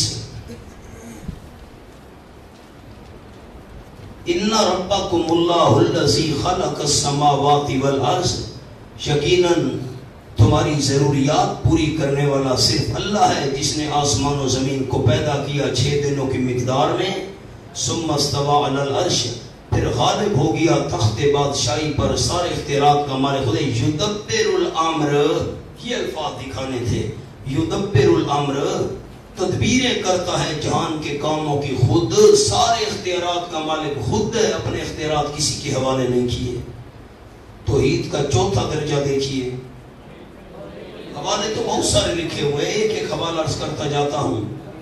عبادت توحید فی الالوہیت والمعبودیت، کیا معنی؟ توحید کی تمام اقسام و افراد کا مستحق صرف اللہ کو ماننا اور کسی ہستی کو اس کے بغیر کسی بھی اعتبار سے عبادت کا مستحق نہ سمجھنا، نہ ذاتاً نہ عطاً، نہ وزیر سمجھ کر نہ شفیع قہری مان کر. کیا مطلب ہے؟ کہ ہر قسم کی عبادت کے لائق صرف اللہ، کوئی ذاتی طور پر بھی عبادت کے لائق نہیں اللہ کے بغیر، اور کوئی عطائی طور پر بھی عبادت کے لائق نہیں کہ اللہ کریم نے اس کو معبود بنا دیا ہو کہ میری طرح تیری بھی عبادت جائز ہے، تو اختیارات کا مالک ہے. اور کوئی ایسا نہیں کہ جس کو بندہ سفارشی سمجھ کر اس کی عبادت کرے.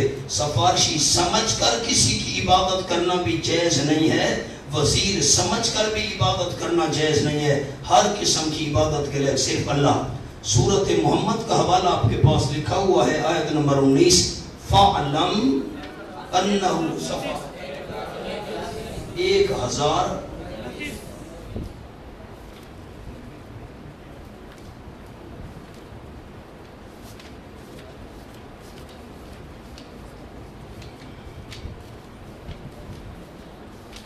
یہ آ گیا جی.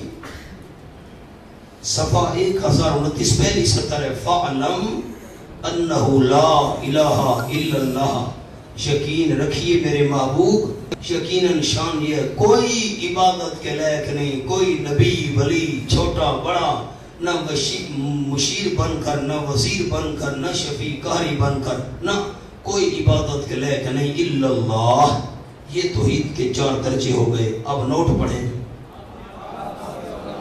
آپ کے اولین مخاطب سب سے پہلے جن سے آپ صلی اللہ علیہ وسلم کی گفتگو چلی، مسئلہ بیان ہوا، مشرکین مکہ 2.5 درجوں میں موحد اور 1.5 درجے میں مشرک تھے. یہ توحید کے جو 4 درجے ہم نے بیان کیے، 2.5 درجوں میں موحد، 1.5 درجے میں مشرک. وہ اس طرح کہ تیسرے درجہ میں امور عظام میں تصرف اللہ کا مانتے تھے اور امور حقیرہ میں تصرف دوسروں کا.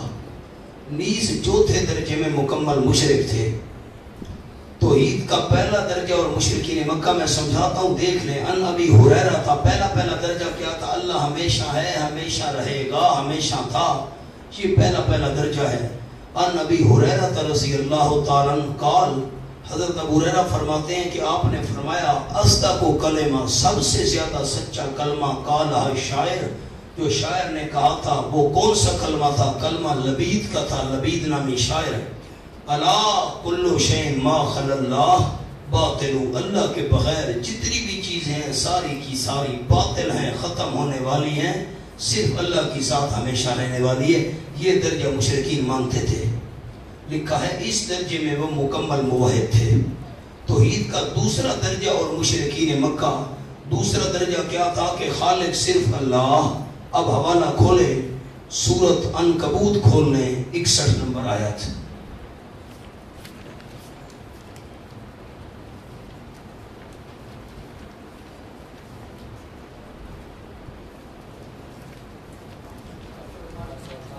(818) وَلَئِن سَأَلْتَهُم مَّنْ خَلَقَ السَّمَاوَاتِ وَالْأَرْضَ وَسَخَّرَ الشَّمْسَ وَالْقَمَرَ لَيَقُولُنَّ اللَّهُ. اگر آپ صلی اللہ علیہ وسلم ان مشرکین سے پوچھیں کس نے پیدا کیا آسمانوں کو اور زمین کو اور کام میں لگا دیا سورج اور چاند کو، لَيَقُولُنَّ اللَّهُ، ضرور بھی ضرور کہیں گے پیدا کیا ہے صرف اللہ نے، کام میں لگایا سورج اور چاند کو صرف اللہ. تو خالق صرف اللہ کو مانتے تھے. اس درجے میں موحد تھے. اللہ ہمیشہ ہے، ہمیشہ رہے گا، ہمیشہ تھا. پہلے درجے میں بھی موحد، اس درجے میں بھی موحد. تیسرا درجہ دیکھو جی، توحید کا تیسرا درجہ. اور مشرکین مکہ جہان کے بڑے بڑے کاموں میں متصرف صرف اللہ کو مانتے تھے. یہ حوالہ ہے، جو بھی حوالہ ہم نے کھولا ہوا ہے، یہ بڑے بڑے کام. یہ سخر الشمس والقمر، سورج اور چاند کو اللہ نے کام میں لگایا. اگلے صفحے پر دیکھیں 819. وَلَئِن سَأَلْتَهُم مَّن نَّزَلَ مِنَ السَّمَاءِ مَاءً، بارش کا پانی کس نے اتارا، زمین کو کس نے آباد کیا. لَيَقُولُنَّ اللَّهُ، ضرور بھی ضرور کہیں گے اللہ نے. یہ بڑے بڑے کام اللہ کرتا ہے، مانتے تھے. اور بھی حوالے آپ کے پاس ہیں. اور دیکھو جی، یہ درمیان میں ایک جملہ لکھا ہوا ہے مصائب، دوسری سطر میں، مصائب بحریہ میں متصرف اللہ کو مانتے تھے. نہیں دیکھا آپ نے کیا لکھا ہوا ہے؟ انگلی آپ نے نہیں رکھی، پین نہیں رکھا. مصائب بحریہ میں سورۃ یونس آیت نمبر 22. میں آپ کو خلاصہ بتاؤں گا بھی، دیکھیں کیسے آسان بات ہوگی. صفحہ 432. هو الذی یسیرکم فی البر والبحر، اللہ تمہیں چلاتے ہیں خشکی اور سمندر کے اندر. تم کشتیوں میں ہوتے ہو، وہ چلتی ہیں بریح طیبہ، معتدل ہوا کے ساتھ، خوش ہوتے ہیں بڑے. یکدم آ جاتی ہے آصف تیز ہوا، آتی ہیں موجیں من کل مکان، ہر طرف سے. وزن ان کو یقین ہو جاتا ہے کہ ہمارا گھیرا کر لیا گیا، نہیں نکل سکتے. اس وقت دعوا اللہ، صرف اللہ کو پکارتے. مصائب بحریہ میں متصرف اللہ کو مانتے تھے. اگر سمندر میں کوئی مصیبت آ جائے، اللہ کے بغیر ٹالنے والا کوئی نہیں. یہ آگے جملہ لکھا ہوا ہے مصائب بریہ میں. دیکھو تو سب لکھی عبدالعلی نے، مصائب بری، خشکی والی مصیبتیں متصرف صرف اللہ کو مانتے تھے. سورۃ الانعام آیت نمبر 63 کھولیں.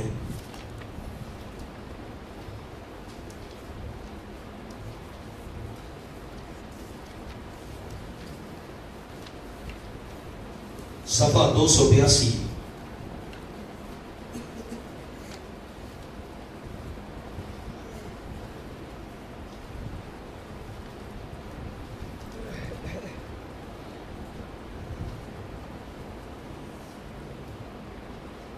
صفحہ 276 دیکھ لیں پہلے اسی صورت کا. یہ درمیان میں قُلْ أَرَأَيْتَكُم مِّن نَّتَاكُمْ عَذَابُ اللَّهِ وَأَتَتْكُمُ السَّاعَةُ، فرماؤ میرے محبوب یہ تو مجھے بتاؤ اپنی حالت کے متعلق، اگر آئے تمہارے پاس اللہ کا عذاب یا آئے تمہارے پاس قیامت، غیر اللہ تدعون، کیا غیر اللہ کو تم پکارو گے؟ اگر تم سچے ہو دعوی شرک میں، بل ایاہ تدعون، پس صرف اسی اللہ ہی کو تم پکارو گے. یہ اگر کوئی مصیبت آ جاتی خشکی میں، صرف اللہ ہی کو پکارتے تھے. اب یہ اگلا صفحہ دیکھیں 282. قُلْ مَن يُنَجِّيكُم مِّن ظُلُمَاتِ الْبَرِّ وَالْبَحْرِ، بر فرما دیجئے میرے معموم، کون نجات دیتا ہے تم کو خشکی کے اندھیروں سے، والبحر اور سمندر کے اندھیروں سے کون نجات دیتا ہے؟ تدعونہ، تم اس اللہ ہی کو پکارتے ہو، تضرعاً کبھی گڑ گڑا کر، خفیہ کبھی تم ایسا ایسا. کیا کہتے ہو؟ لئن انجانا من ہذہ لنکونن من الشاکرین، البتہ اگر اس نے ہم کو نجات دے دی ان شدائد اور مشکلات مصائب سے، سختیوں سے، ضرور بھی ضرور ہم شکر کرنے والے ہوں گے. اب خشکی کے اندھیروں میں صرف اللہ کو پکارتے تھے. آؤ جی آگے کیا لکھا ہے؟ مندرجہ بالا 2.5 درجوں میں وہ موحد تھے، لیکن باقی 1.5 درجے میں وہ مشرک تھے. یعنی امور حقیرہ میں دوسروں کو متصرف مان کر ان کی عبادت کیا کرتے تھے. سارے ساتھی میری طرف دیکھیں، نیچے کوئی بھی ساتھی نہ دیکھے.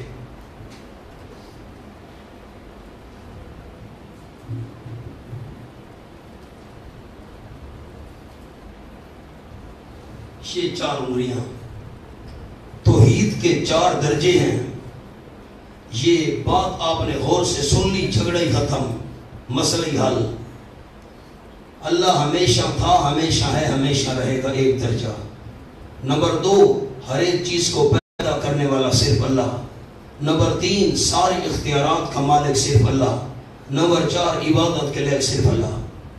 ان 4 درجوں میں، 2.5 درجوں میں وہ موحد تھے مشرکین مکہ۔ وہ کیسے مانتے تھے کہ اللہ ہمیشہ تھا، ہمیشہ ہے، ہمیشہ رہے گا، موحد۔ دوسرا درجہ، سب کو پیدا کرنے والا صرف اللہ، وہ مانتے تھے پیدا کرنے والا اور کوئی نہیں سوائے اللہ کے، اس درجے میں بھی مکمل موحد۔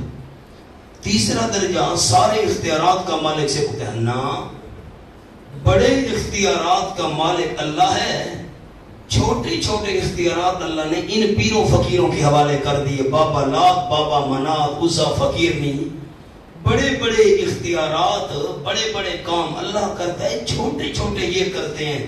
اس درجے میں آدھے موحد تھے، آدھے مشرک تھے۔ سب کچھ کرنے والا صرف اللہ، اس درجے میں آدھے موحد، کیا مطلب؟ بڑے کام کرنے والا صرف اور چھوٹے چھوٹے یہ کرتے ہیں، بابا لات، منات، عزا فقیر نہیں۔ ٹھیک ہو گیا؟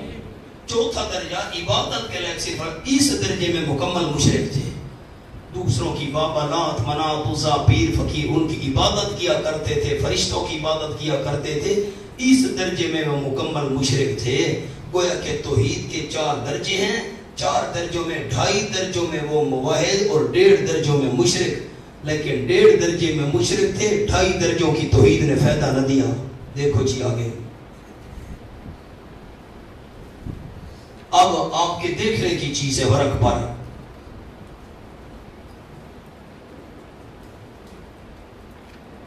ان کا شرکیہ 1.5 درجہ، آپ نے انگلی نہیں رکھی، ان کا شرکیہ 1.5 درجہ بیان کرنے سے پہلے ان کے عقائد و اعمال کے متعلق بحث کرنا ضروری ہے۔ عقائد کیا تھے، ان کے اعمال کیا تھے؟ لوگوں نے یہ مشہور کیا، وہ اللہ کو نہیں مانتے تھے جی، بس واہ بھائی واہ، وہ کوئی بے دین لوگ تو نہیں تھے، ان کا دین تھا باقاعدہ۔ آگے حوالہ آ رہا ہے دیکھیں، وہ مذہبی لوگ تھے، پڑھیں دلیل سورۃ کافرون میں ہے، لکم دینکم، تمہارے لئے تمہارا دین، ان کا دین تو تھا، ان کا بے دین تو نہیں تھے۔ نمبر 2، ملت ابراہیمی پر ہونے کے مدعی تھے، کہتے تھے ہم ابراہیم علیہ السلام کی ملت پر چلتے ہیں۔ حاشیہ شاہ عبد القادر، سورۃ البقرہ آیت نمبر 113 کا حاشیہ لکھے جی، وہ یہاں لکھا ہوا نہیں ہے، میں آپ کو لکھوا دیتا ہوں، لکھے حاشیہ، یہ شاہ صاحب کا حاشیہ کون سا ہے، لکھیں۔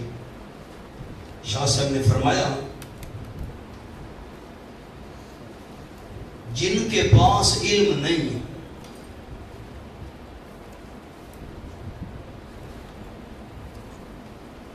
وہ عرب لوگ ہیں، قرآن پر نہیں لکھنا، اللہ ہدایت دے، ورقوں پر لکھو، عقل اللہ کی بڑی نعمت ہے، دیتا کسی کسی کو ہے۔ جہاں حاشیہ شاہ عبد القادر لکھا ہے، اس کے ساتھ نیچے صفحے پر جگہ ہے، جملہ لکھنا ہے، وہ حاشیہ کون سا ہے؟ قرآن پر لکھنا شروع کر دیا، عقل بڑی نعمت ہے، اللہ دی دیتا کہنو ہوئے۔ وہ کون سا حاشیہ ہے؟ لکھیں، جن کے پاس علم نہیں وہ عرب لوگ ہیں، کہ آگے آگے سے مراد، یہ پرانی اردو ہے نا، مراد ہے پیچھے، آگے حضرت ابراہیم علیہ السلام کا دین رکھتے تھے،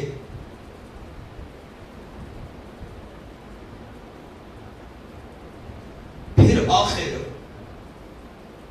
بہک کر، بہک مانا ہوتا ہے گمراہ ہو کر، پرانی اردو، پھر آخر بہک کر بت پوجنے لگے۔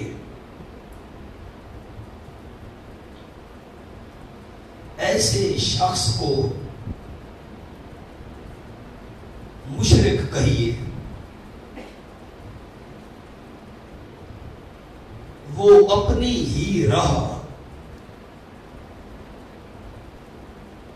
حق بتاتے تھے۔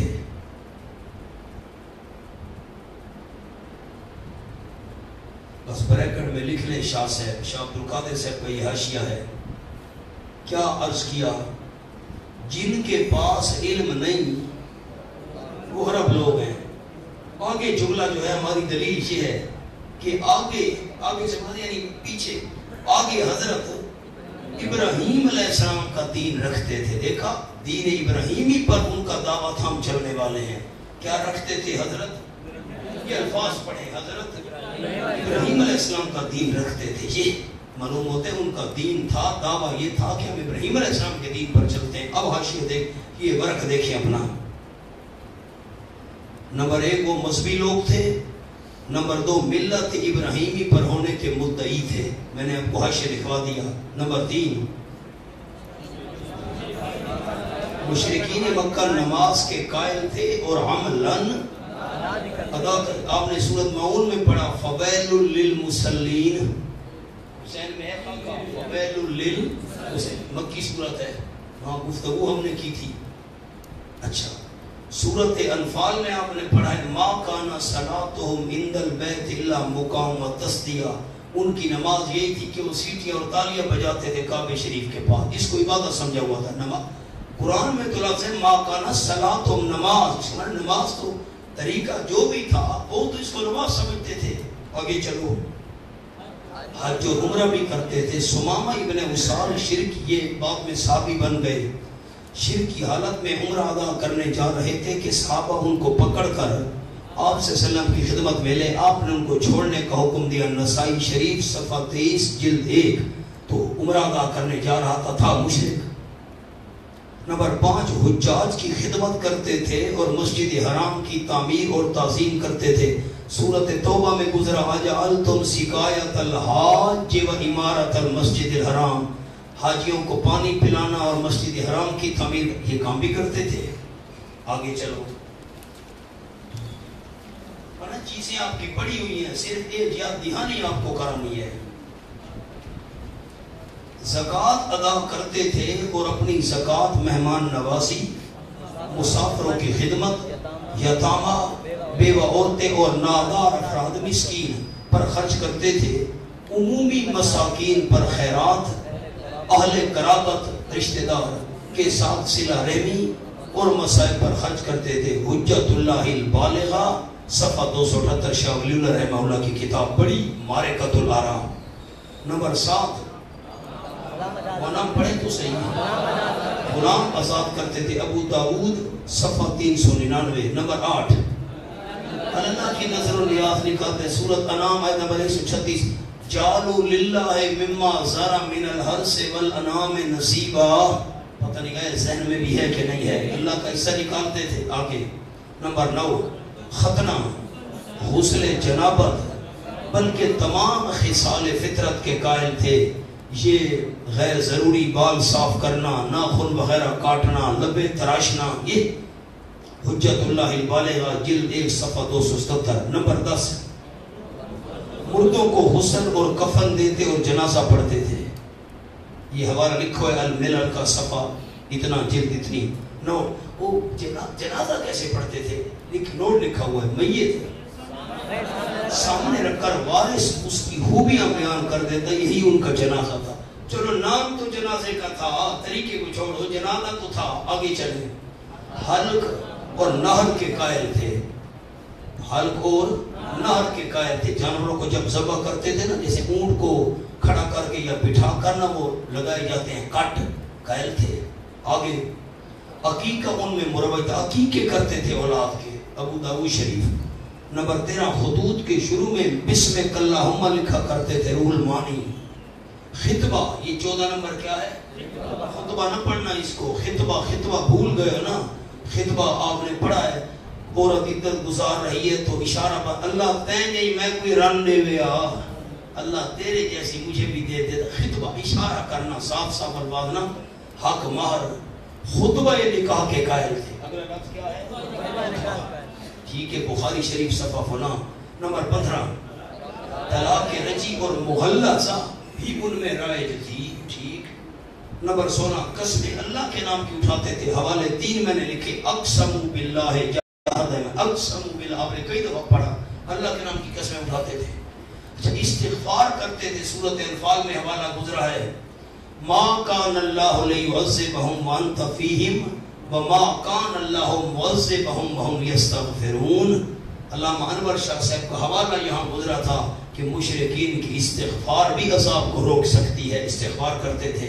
نمبر نوٹ، آپ صلی اللہ علیہ وسلم کو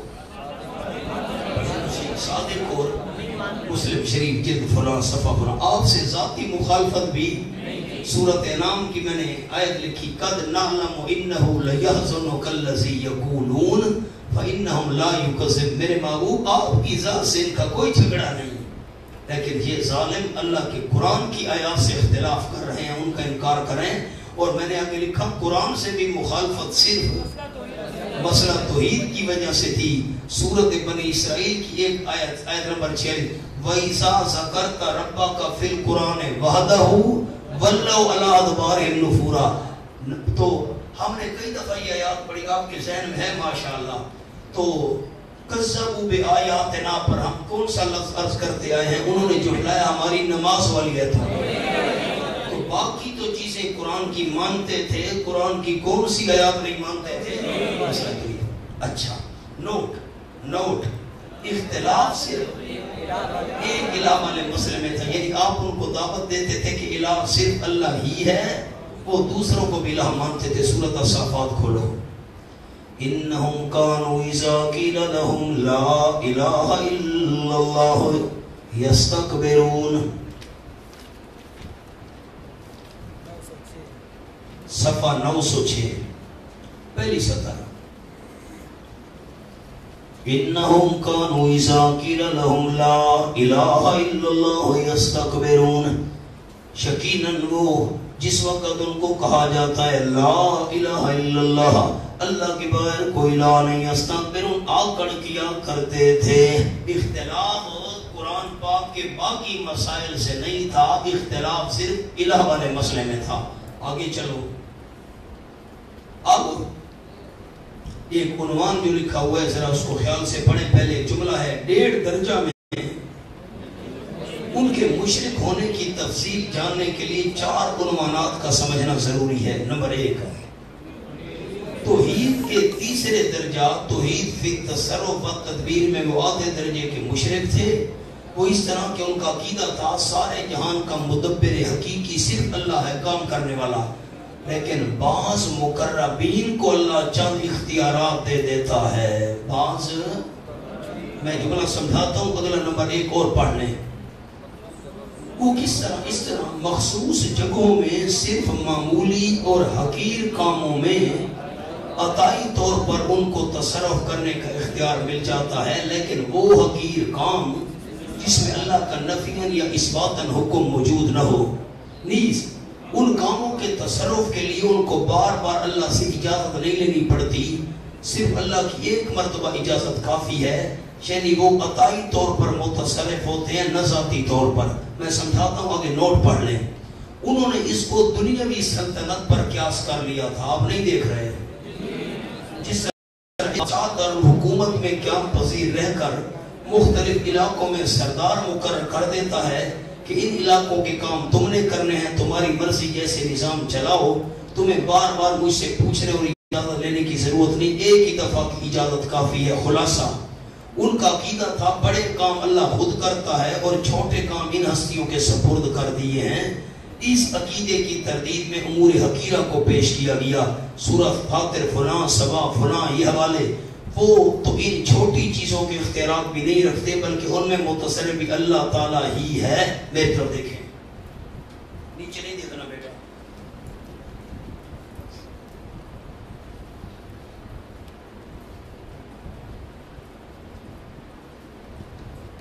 اللہ اللہ، پیر صاحب دیکھنا، آیا خلاصہ۔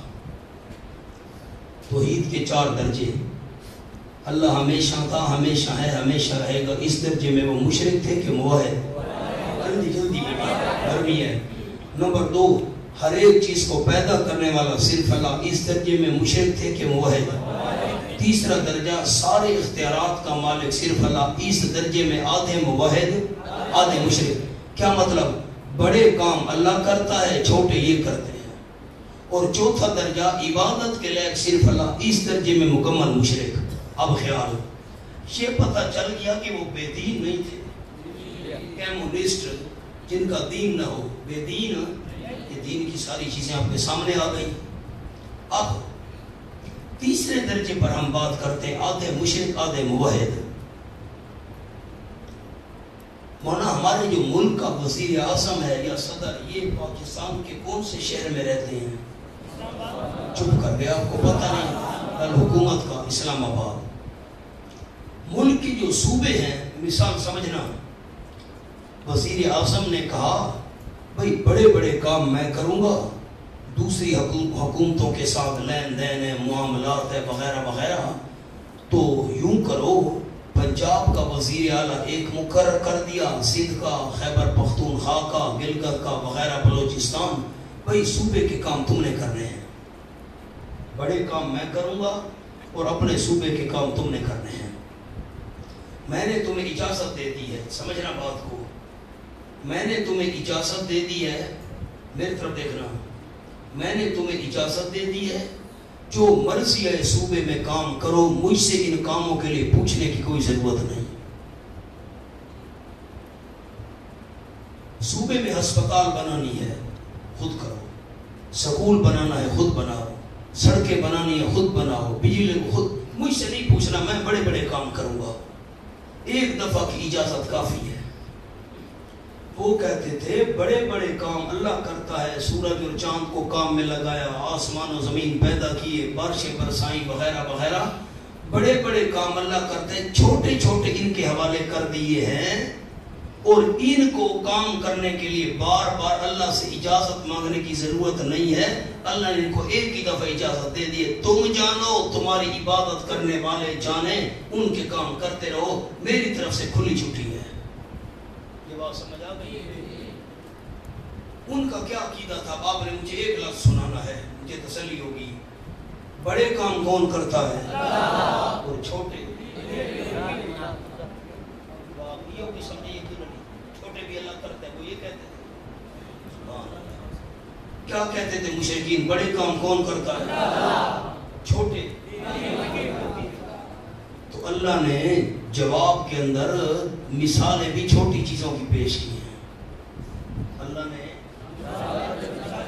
ما یملکون من کتبیر، کھجور کی گٹھلی کے اوپر والے چھلکے کے مالک، چھوٹی چیز، لن یخلقوا ذبابا، مکھی بھی نہیں بنا سکتے، اللہ نے جواب میں چیزیں بھی۔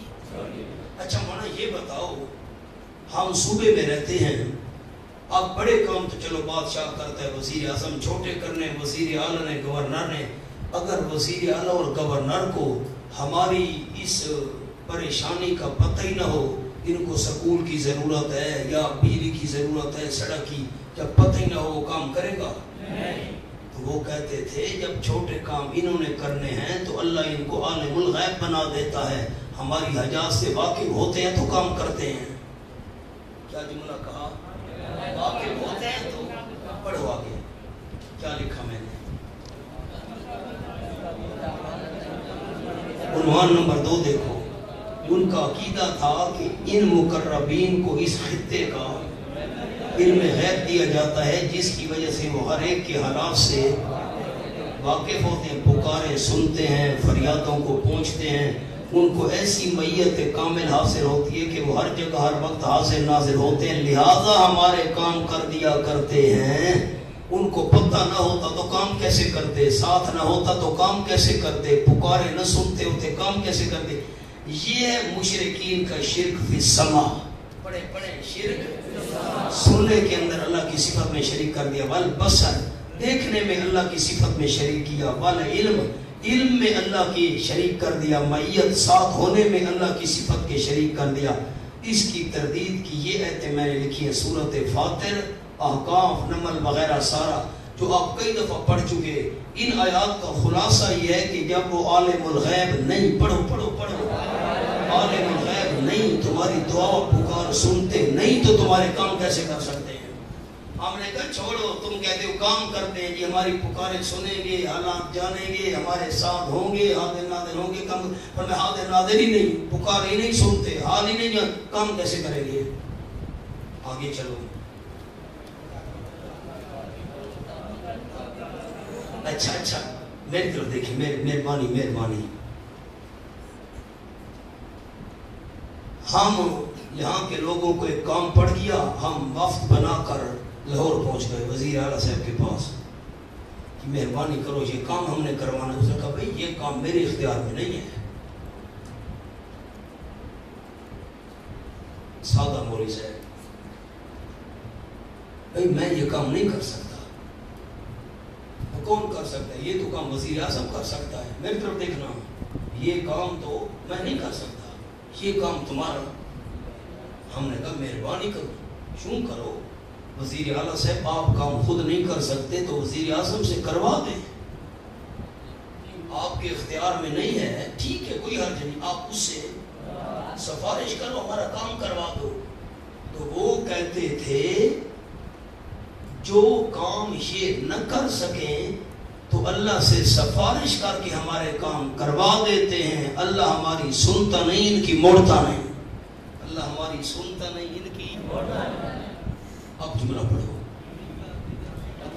ان کا عقیدہ تھا کہ جو کام ان مقربین کی حدود سے بڑھو تو وہ شفاعت قہریہ کے ذریعے ضرور اللہ سے کرا دیتے ہیں، اور اللہ اپنی مرضی چھوڑ کر ان کی مرضی پوری کرتا ہے. اللہ اپنی مرضی چھوڑ کر، سورۃ حامیم المومن کا حوالہ لکھو آیت نمبر 18 کا، سفارش کر کے کام کروا دیتے ہیں. اس عقیدے کا نام عقیدہ شفاعت ہے. اس عقیدے کا نام عقیدہ ہے. آگے پڑھو. اس میں شفاعت وجاہت یعنی بادل نخواستہ کسی سے مرعوب ہو کر سفارش مان لینا. پڑھو. اس شفاعت کا قائل آج تک دنیا میں کوئی نہیں آیا کہ اللہ کسی سے مرعوب ہو کر اس سے سفارش مان لے. میں مثال دیتا ہوں، آگے پڑھیں. نمبر 2 شفاعت محبت، یعنی کسی کی محبت میں مجبور ہو کر بادل نخواستہ اس کی سفارش مان لینا تاکہ وہ روٹھ نہ جائے. اسی شفاعت کے قائل مشرکین مکہ تھے کہ اللہ ان مقربین کی محبت میں مجبور ہو کر ان کی سفارش مان کر ہمارے کام کر دیتا ہے. میری طرف دیکھیں. بادشاہ نے کہا کہ اس مجرم کو 100 کوڑے مارو. وزیر اعظم کھڑا ہو گیا. بادشاہ سلامت، میں سفارش کرتا ہوں، اس کو چھوڑ دو. بادشاہ ڈر گیا. اب وزیر اعظم کی اگر میں سفارش نہ مانوں یہ ملک میں بغاوت کرا دے گا. ٹھیک ہے جی، چھوڑ دو اس کو. اس کو کہتے ہیں شفاعت وجاہت، کسی کے روب میں آ کر سفارش مان لینا. جملہ دھیان سے سننا. آج تک اس سفارش کا قائل کوئی مشرک دنیا میں نہیں آیا. کسی مشرک نے آج تک یہ نہیں کہا کہ اللہ پیروں فقیروں سے مجبور ہو کر ڈر کر ان کی سفارش مان لیتا ہے. اس عقیدے کا قائل کوئی مشرک دنیا میں آیا آج بھی نہیں ہے. کسی مشرک کو آپ نے سنا اس نے کہا ہو کہ اللہ ڈر کر روب میں آ کر ان پیروں فقیروں کی بات مان لیتے نہ. دوسرا، بادشاہ نے کہا مجرم کو 100 کوڑے مارو. دیکھنا بادشاہ کا بیٹا کھڑا ہو گیا. ابا جی میں سفارش کرتا ہوں، اس کو چھوڑ دو. اب بادشاہ پر بیٹے کا روب نہیں چلتا، بادشاہ اسے ڈرتا نہیں، لیکن بادشاہ نے کہا بچہ ہے اس کو کیسے ناراض کروں. بیٹا جو ہے چلو یار ٹھیک ہے میں تیری بات مانتا ہوں. اس کی محبت میں مجبور ہو کر بادشاہ نے مجرم کو معاف کر دیا. اس شفاعت کے قائل مشرک تھے پہلے بھی اور آج بھی. کہتے ہیں اللہ کریم ان کی محبت کی وجہ سے ان کی سفارش مان کر کام کر دیتا ہے. اللہ ہمارے پیارے ہیں نا، انہوں نے محنتیں کی ہوئی ہیں. میری طرف دیکھنا، میں نے مثالیں 3 لکھی ہیں. مثال اللہ کریم نے اس عقیدے کی تردید کے لیے مثال بھی اپنے محبوبوں کی پیش کی ہے. حضرت نوح علیہ السلام کے بارے میں آپ نے پڑھا، بیٹے کی سفارش کی تھی، اللہ نے مانی. نوح علیہ السلام اللہ کے محبوب اور پیارے نہیں تھے. نمبر 2، آپ صلی اللہ علیہ وسلم نے عبداللہ ابن ابی کا جنازہ پڑھا، سفارش کی، اللہ نے مانی. آپ اللہ کے محبوب نہیں تھے، سب سے بڑے محبوب تھے. شجاعت المنافق قوم لوط آپ نے پڑھا، ابراہیم علیہ السلام نے قوم لوط کی سفارش کی، بار بار کی، منوموتے جھگڑا کر رہے ہیں، بار بار سفارش کی، اللہ نے مانی. اور اس سفارش کو جانے دو، منوموتے کوئی اللہ کسی کی محبت میں مجبور. یہ عقیدہ تھا سر. ایک ہوتی ہے شفاعت بالاذن. میری طرف دیکھیں مثال سے سمجھا دوں. مجرم کو 100 کوڑے مارو، اس نے ہاتھ جوڑ دیے، بادشاہ سلامت میں معافی مانگتا ہوں، غلطی ہو گئی، ناراض نہ ہوں، چھوٹے چھوٹے میرے بچے ہیں، آئندہ میں نہیں کروں گا. بادشاہ کو ترس آ گیا، بھائی معافی مانگ رہا ہے لیکن ایسے کیسے چھوڑ دوں. بادشاہ نے آس پاس دیکھا، فلاں وزیر کھڑا ہو جا. جی بادشاہ سلامت، مجرم کو دیکھ رہے ہو؟ جی معافی مانگ رہا ہے. جی کتابیں دے. یہ چھوڑ کے بجانا کا مسئلہ ہے. عقل بڑی نعمت ہے، اللہ دی دے گا کہنو کہنو ہے.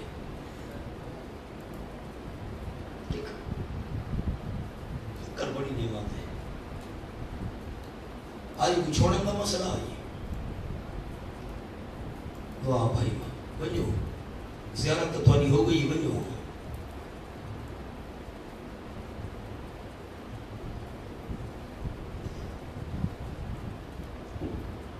دیکھنا میری طرف. جو بات عرض کر رہا تھا، وزیر کھڑا ہو گیا، معافی مانگ رہا ہے. جی بادشاہ سلامت. دوبارہ کہتا ہے میں جرم نہیں کیا. جی بادشاہ تو میں تمہیں اجازت دیتا ہوں بولنے کی، اگر تم اس کی سفارش کرو تو میں اس کو معاف کرتا ہوں. وزیر نے ہاتھ جوڑے. بادشاہ سلامت میں بھی ہاتھ جوڑتا ہوں، یہ بیچارہ معافی مانگ رہا ہے، آپ مہربانی کرو، کہہ رہا ہے دوبارہ جرم نہیں کروں گا، میں بھی منت کرتا ہوں، خود کہہ رہا ہے اور میری بھی آپ نے اجازت خود دی ہے. جی بولنے کی تو میں بول رہا ہوں، اس کو معاف. بادشاہ نے کہا چلو یار بھائی تو معافی کے قابل نہیں تھا لیکن میری اجازت سے وزیر نے سفارش تیری کر دی ہے، چلو جا میں تجھے معاف کر رہا ہوں. یہ ہے شفاعت اجازت. اس کو کہتے ہیں شفاعت بالاذن. میں نے آسانی کے اجازت کا لفظ بول دیا. شفاعت بالاذن، قیامت میں سفارش ہوگی، موحدین کی ہوگی جو گناہ گار ہوں گے، اور شفاعت بالاذن ہوگی. اللہ کسی کے روب میں آ کر بھی بات نہیں مانتا، معاذ اللہ اس پر کسی کا روب چلے یا کسی کی محبت پہ مجبور ہو، نہیں. سفارش ہوگی لیکن بالاذن ہوگی. پڑھیں. نمبر 3 شفاعت بالاذن.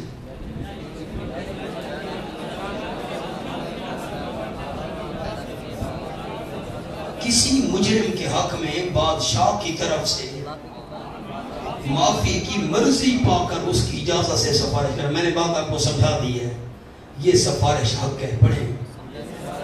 اہل سنت والجماعت اسی شفاعت کے قائل ہیں اور بروز قیامت یہی شفاعت ہوگی. اس شفاعت میں 2 فائدے ہیں، احترام قانون، اکرام شفیع. قانون کا احترام بھی باقی رہا اور جو سفارش کرنے والا ہے اس کو بھی اللہ نے عزت سے مالا مال کر. چلو یار تیری سفارش خود میری اجازت سے تو نے کی ہے. یہ عنوان نمبر 4. مولانا میری طرف دیکھو مثال عرض کروں. ہم لاہور پہنچے، وزیر اعلیٰ صاحب کے پاس یہ کام ہمارا کر دو. بھائی میرے اختیار میں نہیں ہے، میں تو یہ کام نہیں کر سکتا، میرے اختیار سے باہر ہے. تو ہم نے کیا کہا؟ ابھی میں نے جملہ سنایا ہے، خود نہیں کر سکتے ہو کس سے کروا دو. تو اس نے سفارش.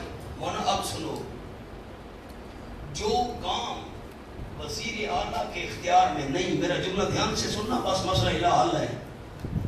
جو کام وزیر اعلیٰ کے اختیار میں نہیں تھا آپ وزیر اعظم سے کروا دیں. اگر وزیر اعلیٰ ہم پر ناراض ہوگا کام کرے گا نہیں، یا کروا دے گا نہیں، بس نہ کرے گا نہ کروا دے گا. مشرکین مکہ کہتے تھے جب ان ہستیوں نے چھوٹے چھوٹے کام کرنے ہیں تو اگر یہ ناراض ہوں گے تو کام کیسے کریں گے، یا ناراض ہوں گے تو اللہ سے کام کیسے کروائیں گے. ان کو خوش کرنے کے لیے ان کی عبادت کرتے تھے. خوش کرنے کے لیے کیوں عبادت کرتے تھے کہ چھوٹے چھوٹے یہ کام ہمارے کر دیں، اگر نہ کر سکیں گے تو اللہ سے کروا دیں گے. ان کو خوش کرنے کے لیے ان کی عبادت کرنی ضروری ہے. تو زبانی عبادت بھی، جسمانی عبادت بھی، مالی عبادت بھی ان کی کرتے تھے. یہ خوش ہوں گے کام کر دیں گے، نہ کر سکے تو کرا. پڑھو. مشرکین مکہ کا یہ عقیدہ تھا کہ جب ان ہستیوں نے ہماری حاجات پوری کرنی ہے یا اللہ سے کرا دینی ہے تو ان کو خوش کرنے کے لیے ان کی عبادت کرنی چاہیے. لہٰذا ان کا عقیدہ تھا کہ اللہ ان مقربین کو ہمارے لیے اس علاقے کا معبود بنا دیتا ہے. یہ معبود بن گئے، مالی، جسمانی، زبانی عبادات ان کے لیے جائز ہو جاتی ہیں تاکہ وہ خوش ہو کر ہمارے کام کرتے رہے. یہ ہے شرک فی الالوہیت. یہ کیا ہے؟ یعنی اللہ کی عبادت میں دوسروں کو شریک کرنا. اس درجے میں وہ مکمل مشرک تھے. اب نوٹ، اسی بات سے توحید کا چوتھا درجہ سمجھ آ گیا، توحید فی الالوہیت. کیا سمجھ آ گیا؟ کہ عالم الغیب اور متصرف سمجھ کر عبادت کرنے کے لائق صرف اللہ. سب کچھ جانتا بھی وہی ہے، سب کچھ کرتا بھی وہی ہے. بڑے کام ہیں یا چھوٹے ہیں اللہ کرتا ہے، لہٰذا عبادت کے لائق سے وہی ہے. قرآن مجید میں جہاں پڑھے اللہ کے الوہیت کا اس بات ہو، وہاں ان دو صفات کا ذکر خصوصاً ہوگا. متصرف الامور اور عالم الغیب صرف اللہ ہی ہے، لہذا اس کے بغیر عبادت کے لائق. ایک حوالہ دیکھ لیں سورۃ آل عمران. ان اللہ لا یخفی علیہ شیء فی الارض ولا فی السماء. 111 صفحہ.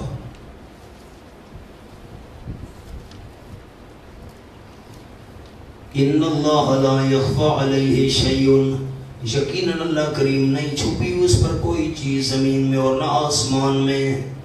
یہ سب کچھ جاننے والا صرف اللہ. هو الذی یصورکم فی الارحام کیف یشاء. اللہ کریم وہ ہے جو تمہاری صورتیں بناتا ہے رحموں میں جیسے خود چاہتا ہے. سب کچھ کرنے والا صرف اللہ، سب کچھ جاننے اور کرنے والا صرف اللہ.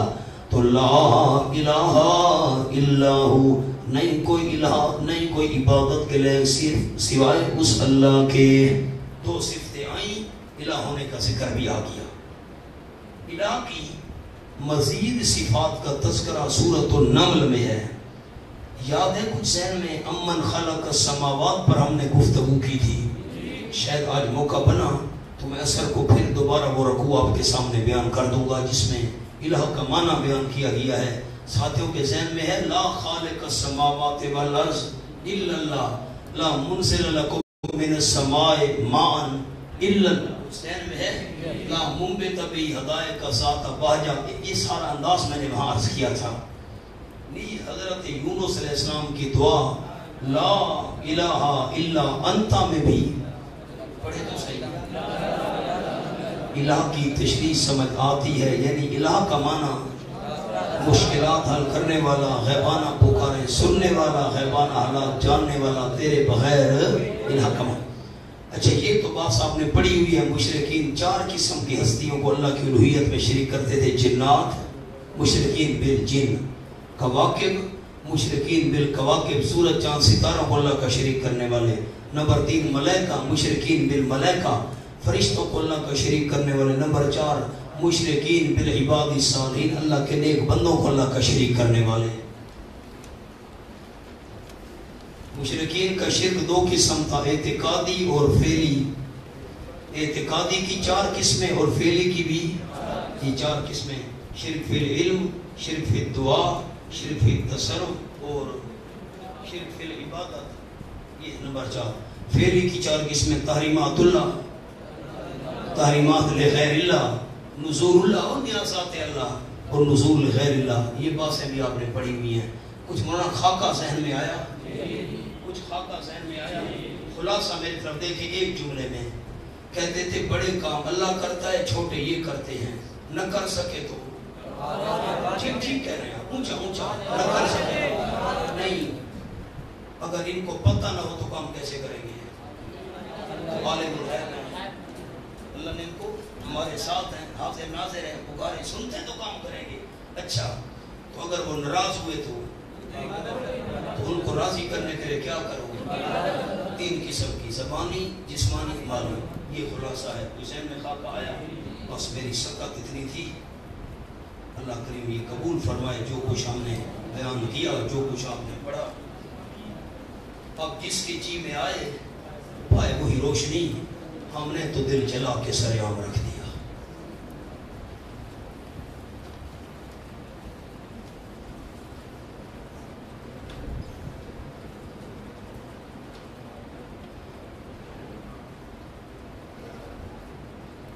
برحمت